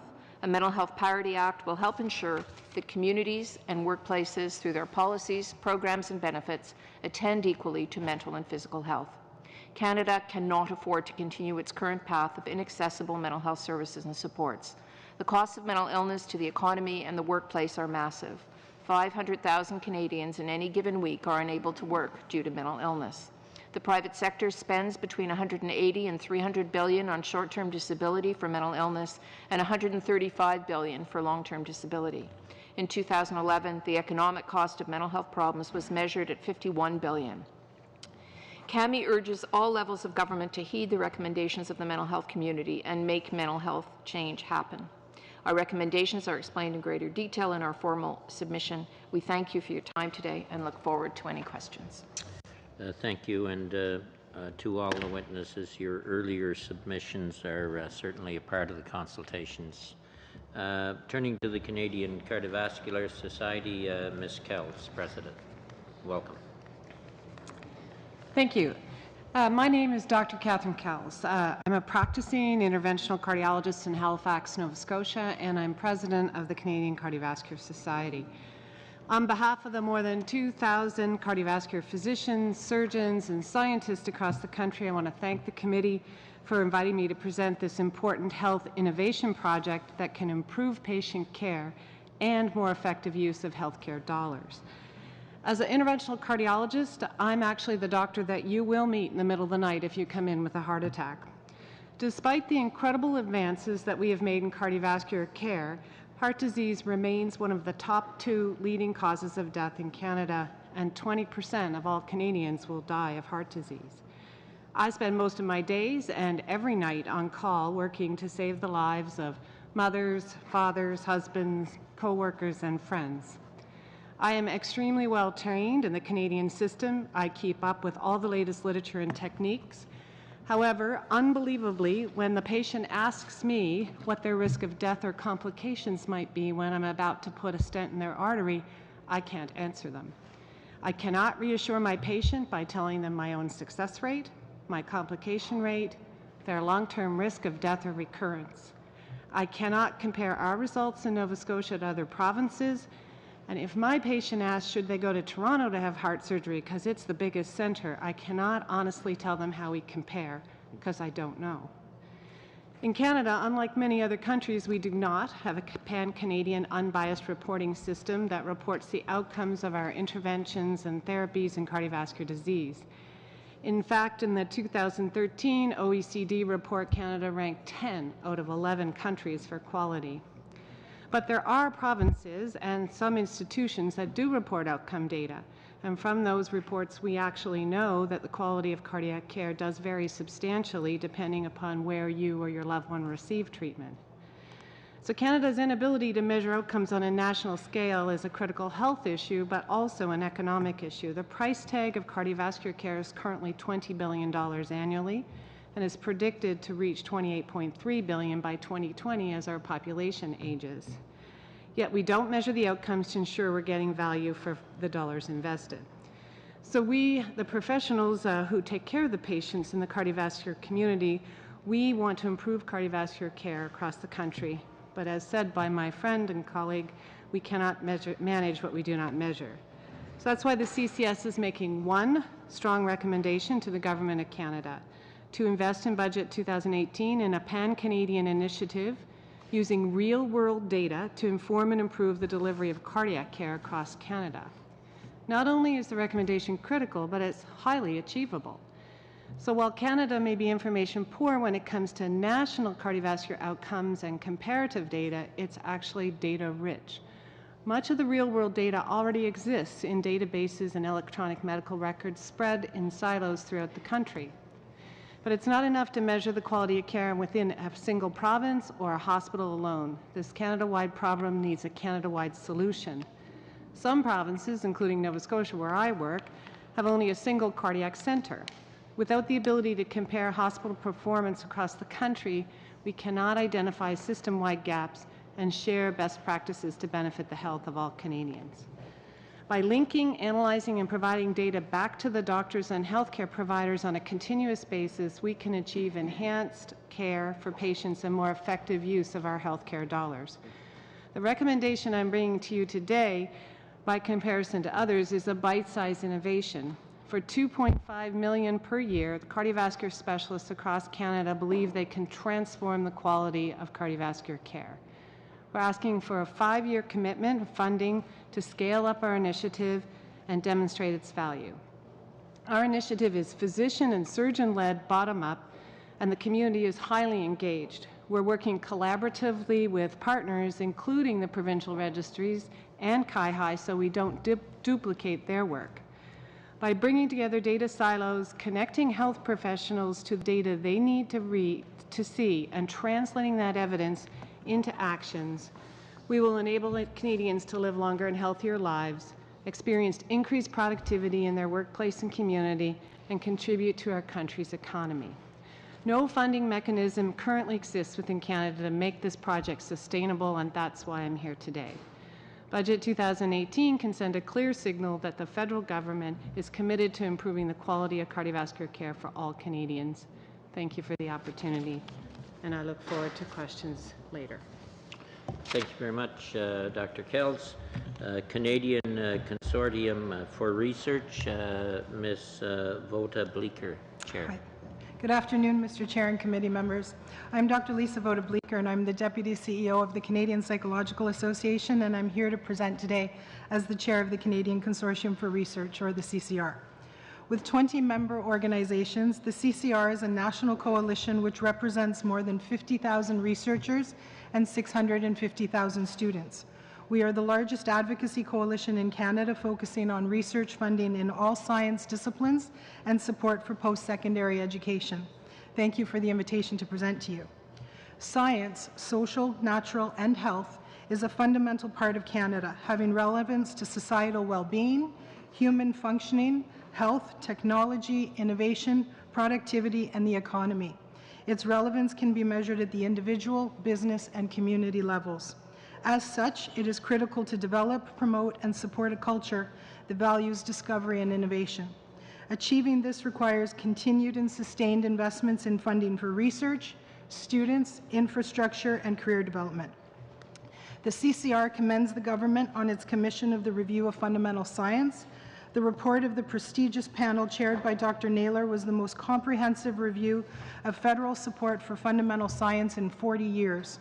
We are also pleased with yesterday's appointment of Dr. Mona Niemer as Canada's Chief Science Advisor. The government's investment in fundamental research for 2016-17 to the funding agencies, to students, and to research infrastructure have been an important infusion of support to help strengthen the Canadian research community. These commitments, coupled with the support for Indigenous students pursuing post-secondary education and the expanded eligibility criteria for the Canada Student Grants Program, will help to create a much-needed pool of future researchers.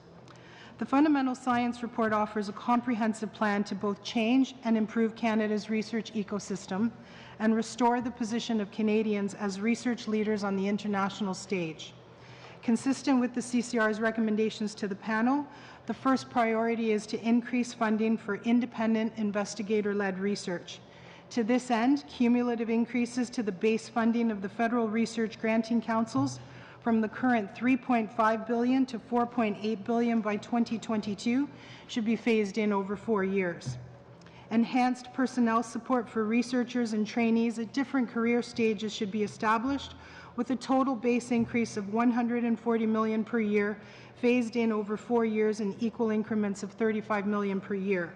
This can be used to harmonize, upgrade, and strategically focus the system of graduate student and postdoctoral fellow supports. The report also made recommendations for stable annual funding for CFI in the amount of $300 million, another $35 million annually for major research facilities matching ratio funding, an additional $143 million in increased support for indirect costs associated with facilities and operations.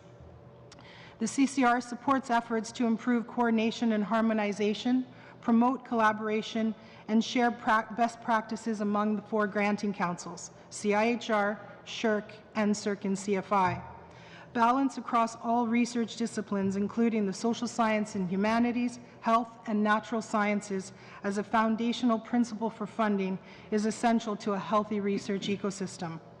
Other foundational principles in the report include new forms of support for multidisciplinary and international research funding, support for Indigenous researchers, diversity, and research that cross-cuts disciplines, improved agility and timeliness in responding to emerging issues, and investment in digital research that will serve the long-term access and reuse of Canadian research. The CCR therefore strongly supports the implementation of all the recommendations embodied within the Fundamental Science Review Report. Moving forward with these recommendations would enhance the well-being of Canadians, help them be as productive as possible in their workplaces and communities, help businesses to be more productive and competitive, and support a strong science culture upon which the development of good policy and programming is based. We thank you for inviting us to speak to our input as part of the 2018 pre-budget consultation. Thank you, Dr. Vota-Bleeker. Canadian Chartered Professional Accountants of Canada, Mr. Ball, welcome. Excuse me. Thank you, Mr. Chair and members. I'm Bruce Ball. I'm Vice President of Tax at Chartered Professional Accountants of Canada, otherwise known as CPA Canada. We are one of the largest and most respected national accounting organizations in the world, representing more than 210,000 chartered professional accountants at home and abroad. Collectively, CPA Canada and the profession enable, champion, and safeguard the Canadian ideal of good business that values inclusion, sustainable growth, social development, in cultivating a healthy and thriving economy.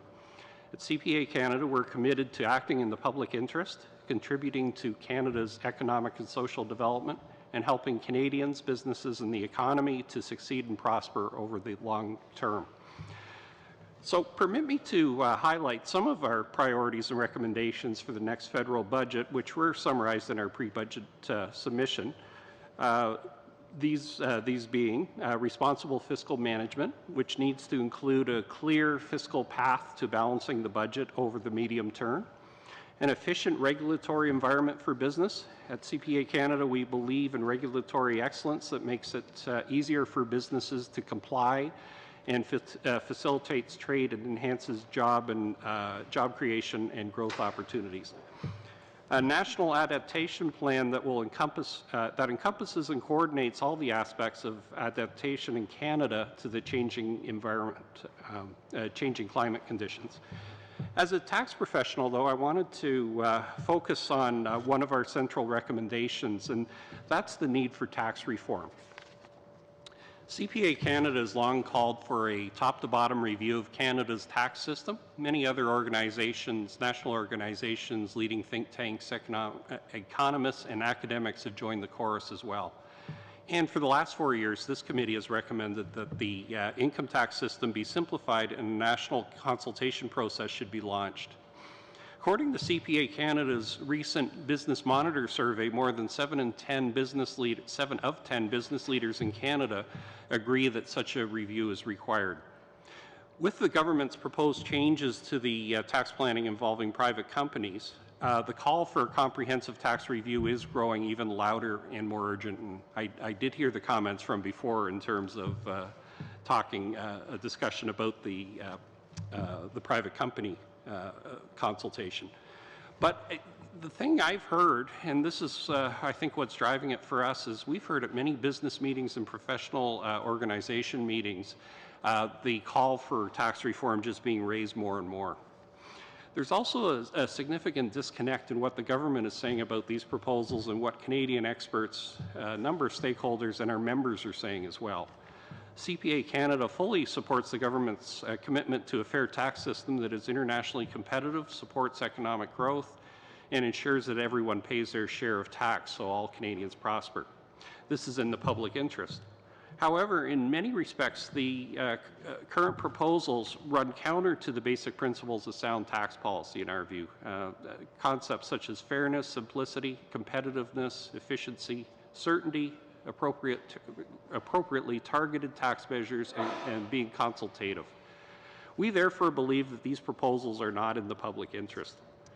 Among the many concerns we have, just some of them are that these proposals may adversely affect the middle-class small business owners and entrepreneurs.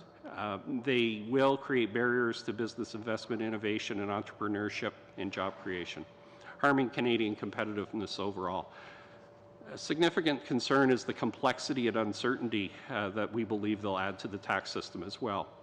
We also believe that they could result in inappropriate tax results in some situations. And finally, they're going to raise the cost of compliance, the overall cost of doing business, and also the government's cost to administer the tax system. So these proposals fail to provide enough time for taxpayers to bring their affairs in line with the changes as well. These proposals represent major policy changes to the rules that have been entrenched in Canada's tax system for decades, yet only 75 days was allowed for the consultation process. We believe that it's crucial that the government examine all the implications and alternatives before enacting these proposals into law. And, you know, in fact, we believe that it's time to hit the pause button and take a look at the issues more broadly. So in this light, we encourage the committee to launch its planned comprehensive review of Canada's tax system. We think this is now the time to stop and take stock. A fair, efficient, and competitive tax system is essential to sustainability and also to inclusive economic growth. So I guess in summary, to achieve this, at CPA Canada, we firmly believe that a comprehensive tax review is required. Thank you. Thank you, Mr. Ballin. We'll turn to 5-minute questions. Before I go to Ms. O'Connell, I can't help sitting here thinking, Dr. Kells, I'll age myself here, but I remember in 1995, when Alan Rock was Minister of Health, he proposed a report card for health in Canada, basically along the lines that you're proposing, only the whole system. Federal provincial jurisdiction got in the way of that, I understand, but I really think it's time we got there. You got to measure it. Ms. O'Connell. Thank you, Mr. Chair. Mr. Pollock, I'm going to start with you. You talked about income sprinkling and the effects this is going to have on small businesses, but I didn't see your brief or your background data what backed up that statement. So if you have that, I'd appreciate receiving it. But the Canadian Centre for Policy Alternatives put out a report called Splitting the Difference.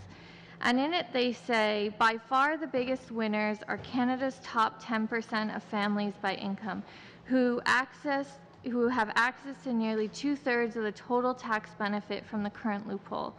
Nearly all of the families who benefit most from the income sprinkling are headed by male income earners, which undercuts claims that the current loophole is positive for gender equality. And almost half of all benefits flow to the richest 5% of families. those earning more than $216,000 a year. It later goes on to say, such as, on the other hand, more traditional small businesses such as family-run farms or restaurants are 2.5 times less likely than professionals to benefit from income sprinkling. So are you suggesting that their data is incorrect? And if so, can we see yours? Absolutely. We will share many examples. We've actually have provided a lot of those examples to date already, but we certainly will do that. I did see that report. I haven't read the full report myself, but I certainly have seen the highlights of the report. And I think one of the things that we're finding troubling is many of the tax experts, and there was just reference to some of them a moment ago, have very different points of view as to the implications of these changes. And if that is the case, then I think we really need to pause for a moment, step back, look at all of these reports that are coming out. I think we should be doing that. I think we need to understand sort of each other's point of view.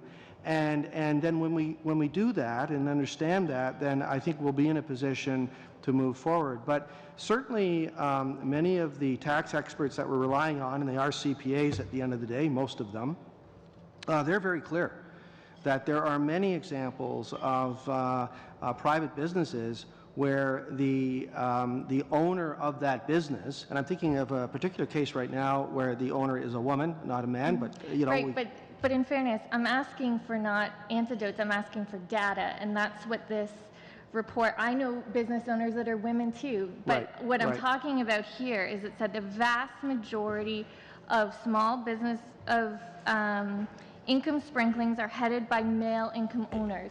So I'm not, like, I appreciate the fact that you know women business owners, but we're talking about the data, and the overwhelming data is this. So I just need to move on, because if you can provide that, I'm happy to read it just as I've read this.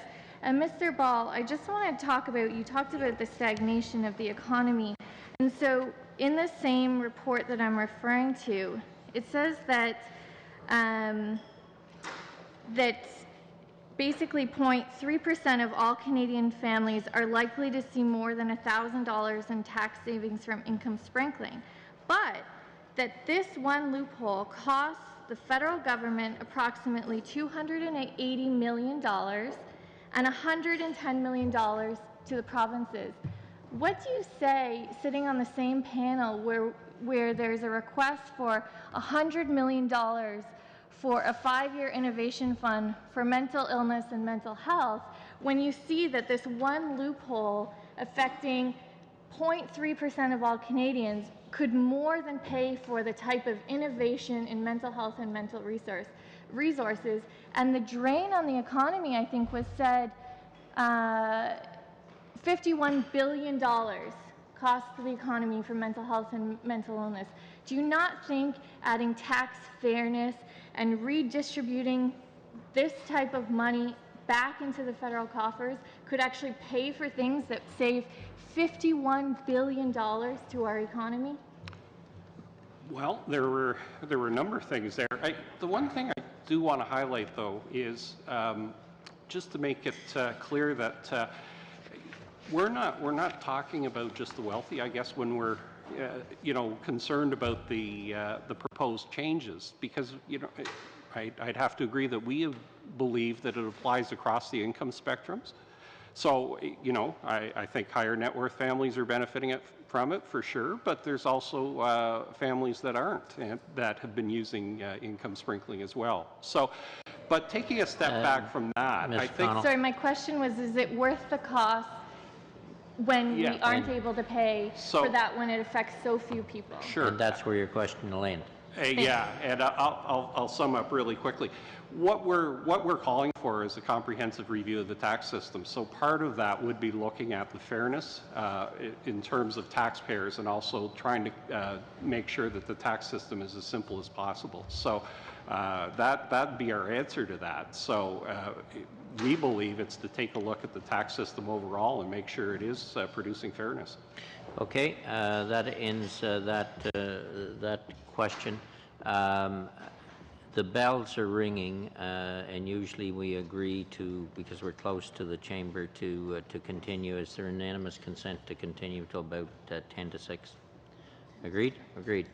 Okay, Mr. Kamish, 5 minutes.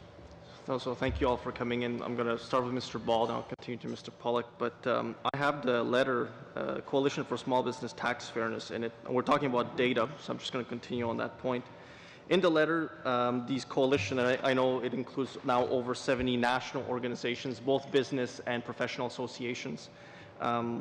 They say that the minister is suggesting that his proposal will not affect small business owners with incomes under $150,000. Now, I have PowerPoint presentations from Moody's, Gartner, and other tax law consultancies, people who care about tax administration, not tax policy. They say they make a difference between the two. Can either of you gentlemen tell me that you have any data that shows that the minister is correct, that none of these tax changes will affect persons who earn $150,000 or less? So the question is, do we have any data that shows that it does not? No, we don't have any data that would say it does not. And, you know, anecdotally, we've heard that it will in some situations. So one of the other claims that the minister has made repeatedly on these proposed tax changes is that they're not retroactive. And in fact, I have an example including section 246.1 where capital dividend accounts would actually be affected, and we had Mr. Lantier before the committee before, who's the chair of the Canada Tax Foundation, who said that in fact, it will affect anybody beforehand. It will affect estates, and it will affect anybody. Death is not a loophole, as far as I know. It just happens. And therefore, do you agree with the minister's statement that none of these changes are retroactive? No, we believe there is retroactivity, and one of the changes is the change that you mentioned. There were people who engaged in planning to make sure they're not taxed twice on death, and they're in a situation kind of in limbo because the provisions do have retroactivity in that respect. I'll just add a point to that as well. Yes, there's the accountants that have been looking at these issues as well, but there's also the lawyers that have been looking at it, and they're examining the proposed legislation and then the potential legislation, because there's two parts to this. And from a presentation I was at in Charlottetown back in the summer, clearly the lawyers were saying there is retroactivity in some of these proposals. Certainly there is not retroactivity in other parts of the proposals. Again, this is the point that we find is troubling. There's lack of clarity, and from our point of view, that's problematic. So, Mr. Ball, I'm guessing, the CPAs, before they merged all into one organization, that the different associations, your association now, have been part of a lot of public consultations on tax changes, financial changes, CRA consultations. 75 days to consult on this. I've heard it repeatedly said this is the shortest consultation ever on a tax change. Is that true in your experience, and have you ever seen anything like this proposed by a public regulator? I'd agree that it's a short consultation when you compare the amount of change that's proposed as part of it. Some consultations are shorter, but they're mostly related to simpler issues, frankly. So there has been a lot to deal with in 75 days, and our message is it's just not enough time. Do I have time? 1 minute. So, Mr. Ball, you said that there was a growing disconnect, and that was actually precisely which has been what the government is saying and what they're actually proposing. So the actually meat and potatoes of the proposal, like section 246.1 that deals with CDAs, so capital dividend accounts. And there's other sections that others have mentioned, section 88, section 84 proposals. Why do you think that rhetoric has diverged over time now, over the last few weeks? And then what are you hearing from your members who are tasked with providing advice to their clients in this interim period? Because obviously people have got to start planning right now for what may happen in the future. So what are your members hearing, and what are they saying to you? So on the disconnect part, the issue really is these are major changes in tax policy. So our position is they really needed to be treated that way. So again, that goes back to the 75 days. Our members are having trouble because the provisions are so complicated, and some of them will be effective in 3 months from now. You know, the income sprinkling, the the provisions you talked about before are already effective, and they're trying to figure out how to deal with situations there. So I think in addition to making sure things are grandfathered, you also have to make sure that people have enough time to adjust their legal arrangements to correspond to the new rules. Mr. Dussault, 5 minutes if we could. Merci, Monsieur le Président, et merci. Thank you, Mr. Chair, and thank you, witnesses, for being here today. I'll start with Mr. Ball and then ask questions of other witnesses. I think the positive upshot of all of this for a corporate tax review is the consensus, the quasi-consensus that we see for a complete overhaul of the Income Tax Act. Here's my question. Do you have any clear proposal as to what format this complete overhaul of the tax system would take? Would it be via a Royal Commission like we saw over 30 years ago, or another way of going about things? Would we be reinventing the wheel, or would we be tweaking it?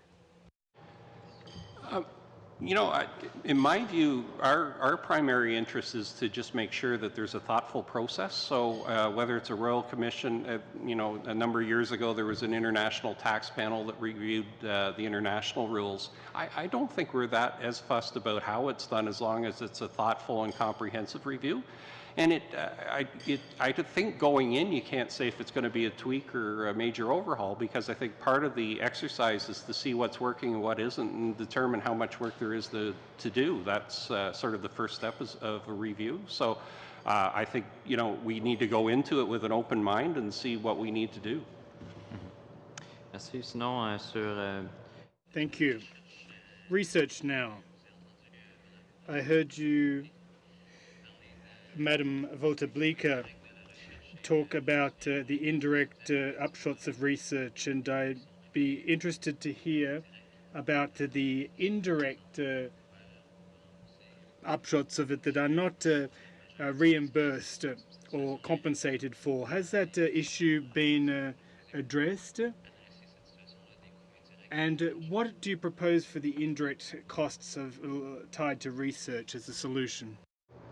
Thank you for your question. So the indirect cost of research continues to be something for which we've been long advocating needs some overhaul. And one of the key players in that has been the Canada Foundation for Innovation, the CFI. So there is the request in the report that does make the recommendation for more matching ratio funding, for more reimbursements based on universities that are based on of smaller sizes to larger sizes, so that they would be able to maintain the investments that the government has made in the past. Right now, what we're hearing from the universities is that these wonderful investments were made, and they don't have the funds either as a university or from further funding to maintain these facilities. So these facilities are going for naught, and it's essentially becoming wasted money. So there are the recommendations in the report that do recommend these, and the one, for example, was the 143 million, which would bring it to a certain percentage, and there were other cost estimates in the report. So we've started, our recommendation is at least start with the lowest amount that the report recommended at the 143 to start assisting with some of those indirect costs. Merci. Sinon, peut-être la dernière, ça va être rapide, Monsieur le Président. A very quick question finally, Mr. Chair, if I may. Ms. Kells, regarding the data on the performance of the healthcare system broken down on a by province basis, and you're asking, or we're asking, why it should be a national data collection program rather than left up to the provinces. So why do you favor a national data collection program? Thank you for the question, Mr. Chair, and thank you. The issue is that we have a complex healthcare system with provincial and federal partners in everything that we do. Historically, the provinces receive the healthcare dollars, most of which they use for actually providing the actual healthcare. The information collection that is done very variably. So some institutions do it themselves. Some provinces have registries, and many don't. Smaller provinces don't have registries at all. Larger provinces, like for instance Ontario, does have Core Health, and so they have a registry. But what they're measuring in Ontario is not the same as what they're registering in British Columbia with BC Cardiac Services versus what they're measuring in Nova Scotia, which is only 3 different small quality indicators they're measuring in Nova Scotia, and many, many provinces don't have an actual registry. We actually have CIHI, and they measure administrative data, but up until we started working with them with medical expert stakeholders, they were providing administrative data like number of bed days, which is meaningless to doctors. What we want to know is our death rate, our complication rate, and I need to be able to compare what I'm doing in Nova Scotia to what's happening in Saskatchewan or Ontario, because I may think I'm doing a fabulous job. Maybe my length of stay is 4 days for treating a heart attack patient. I think that's good. But if I find out that in Ontario, they can have people home in 2 days. So when I see that, I'm like, okay, what's Ontario doing differently? But right now, we don't have a pan-Canadian process. And so we did it with our demonstration report in one small area on transcatheter aortic valve replacements, which were very expensive new innovation, and we had 100% participation from all institutions across the entire country, including Quebec. And we did a demonstration report with that in 2016. And just getting the data back to the operators led to immediate changes in practice when they saw their own data compared to others, and helped inform how they built their new programs in Saskatchewan and other places. So it's really the difference is providing stakeholders, medical experts who are engaged into collecting what's really important to us, pulling together what's already being done and adding what's missing, and then giving the toolkits back to the actual operators, the doctors, the practitioners, not just published in some Excel spreadsheet someplace. We actually have our annual Congress where all cardiovascular specialists come together, and we have workshops and we show the data for the whole country. And show them how they're doing it differently, and then from that we can start to build best practices and share it. We'll have to end it there. We're substantially over on that one. Mr. McLeod, final question. Thank you, Mr. Chair. Mr. Chair, my comments are to the Canadian Alliance on Mental Health. Prior to sitting on this committee, I sat on the Indigenous Affairs Committee and traveled around the country talking about the issue of Indigenous youth suicide.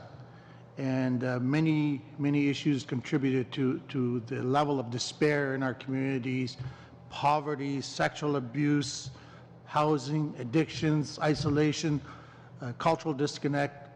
These are all issues that are out there.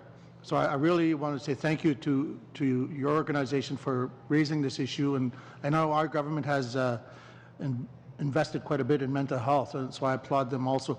But there's also other populations in Canada. For example, the middle-aged males that are also experiencing high levels of suicide. And how do you see additional investments in providing mental health services addressing these issues specifically? Is this one of the gaps that you're mentioning in your submission, that trying to target the vulnerable groups in a certain way? Thank you for that question. One of the strong messages of CAMI is that we need more accessibility to mental health services and supports. We know that people who take their lives, over 90% have mental health issues and disorders. So providing care is the first thing we need to be able to do better when people need it. So when they reach out, they're actually getting the help they need. If I may add, and that's why the investments in access. Mental health 10 years ago wasn't discussed as it is now. Mental illness was not discussed as it is now. People are able to come out of the shadows because there are some government leadership, there's some leadership from national organizations such as our own, but others like Bell and others across the country that have led the way to promote the destigmatization of mental illness.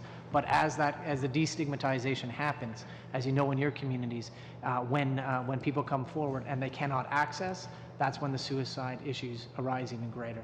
So that's why we're looking for the federal government to support the provinces and territories to move from 7 to 9% of overall funding for mental health. Yeah. We know in the territories we have probably, or in the north, we probably have 10 times the rate of suicide as the rest of Canada. And while we were doing the study, which took a little over a year, we estimate in the north we had over 100 youth commit suicide. And it's a crisis situation. And there's no one magic solution to dealing with it. And it's going to take many levels of government.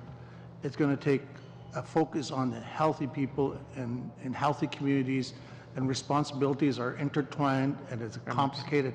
So I'm really curious, in your submission you talked about the United Kingdom and Australia taking a different approach. Can you talk a little bit about that?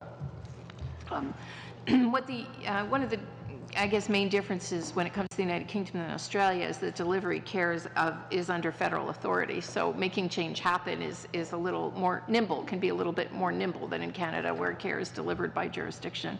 But what the UK did is they developed programs to enhance access to psychological therapies. They trained up many healthcare providers. The programs are static. They collect data on over 90% of every visit.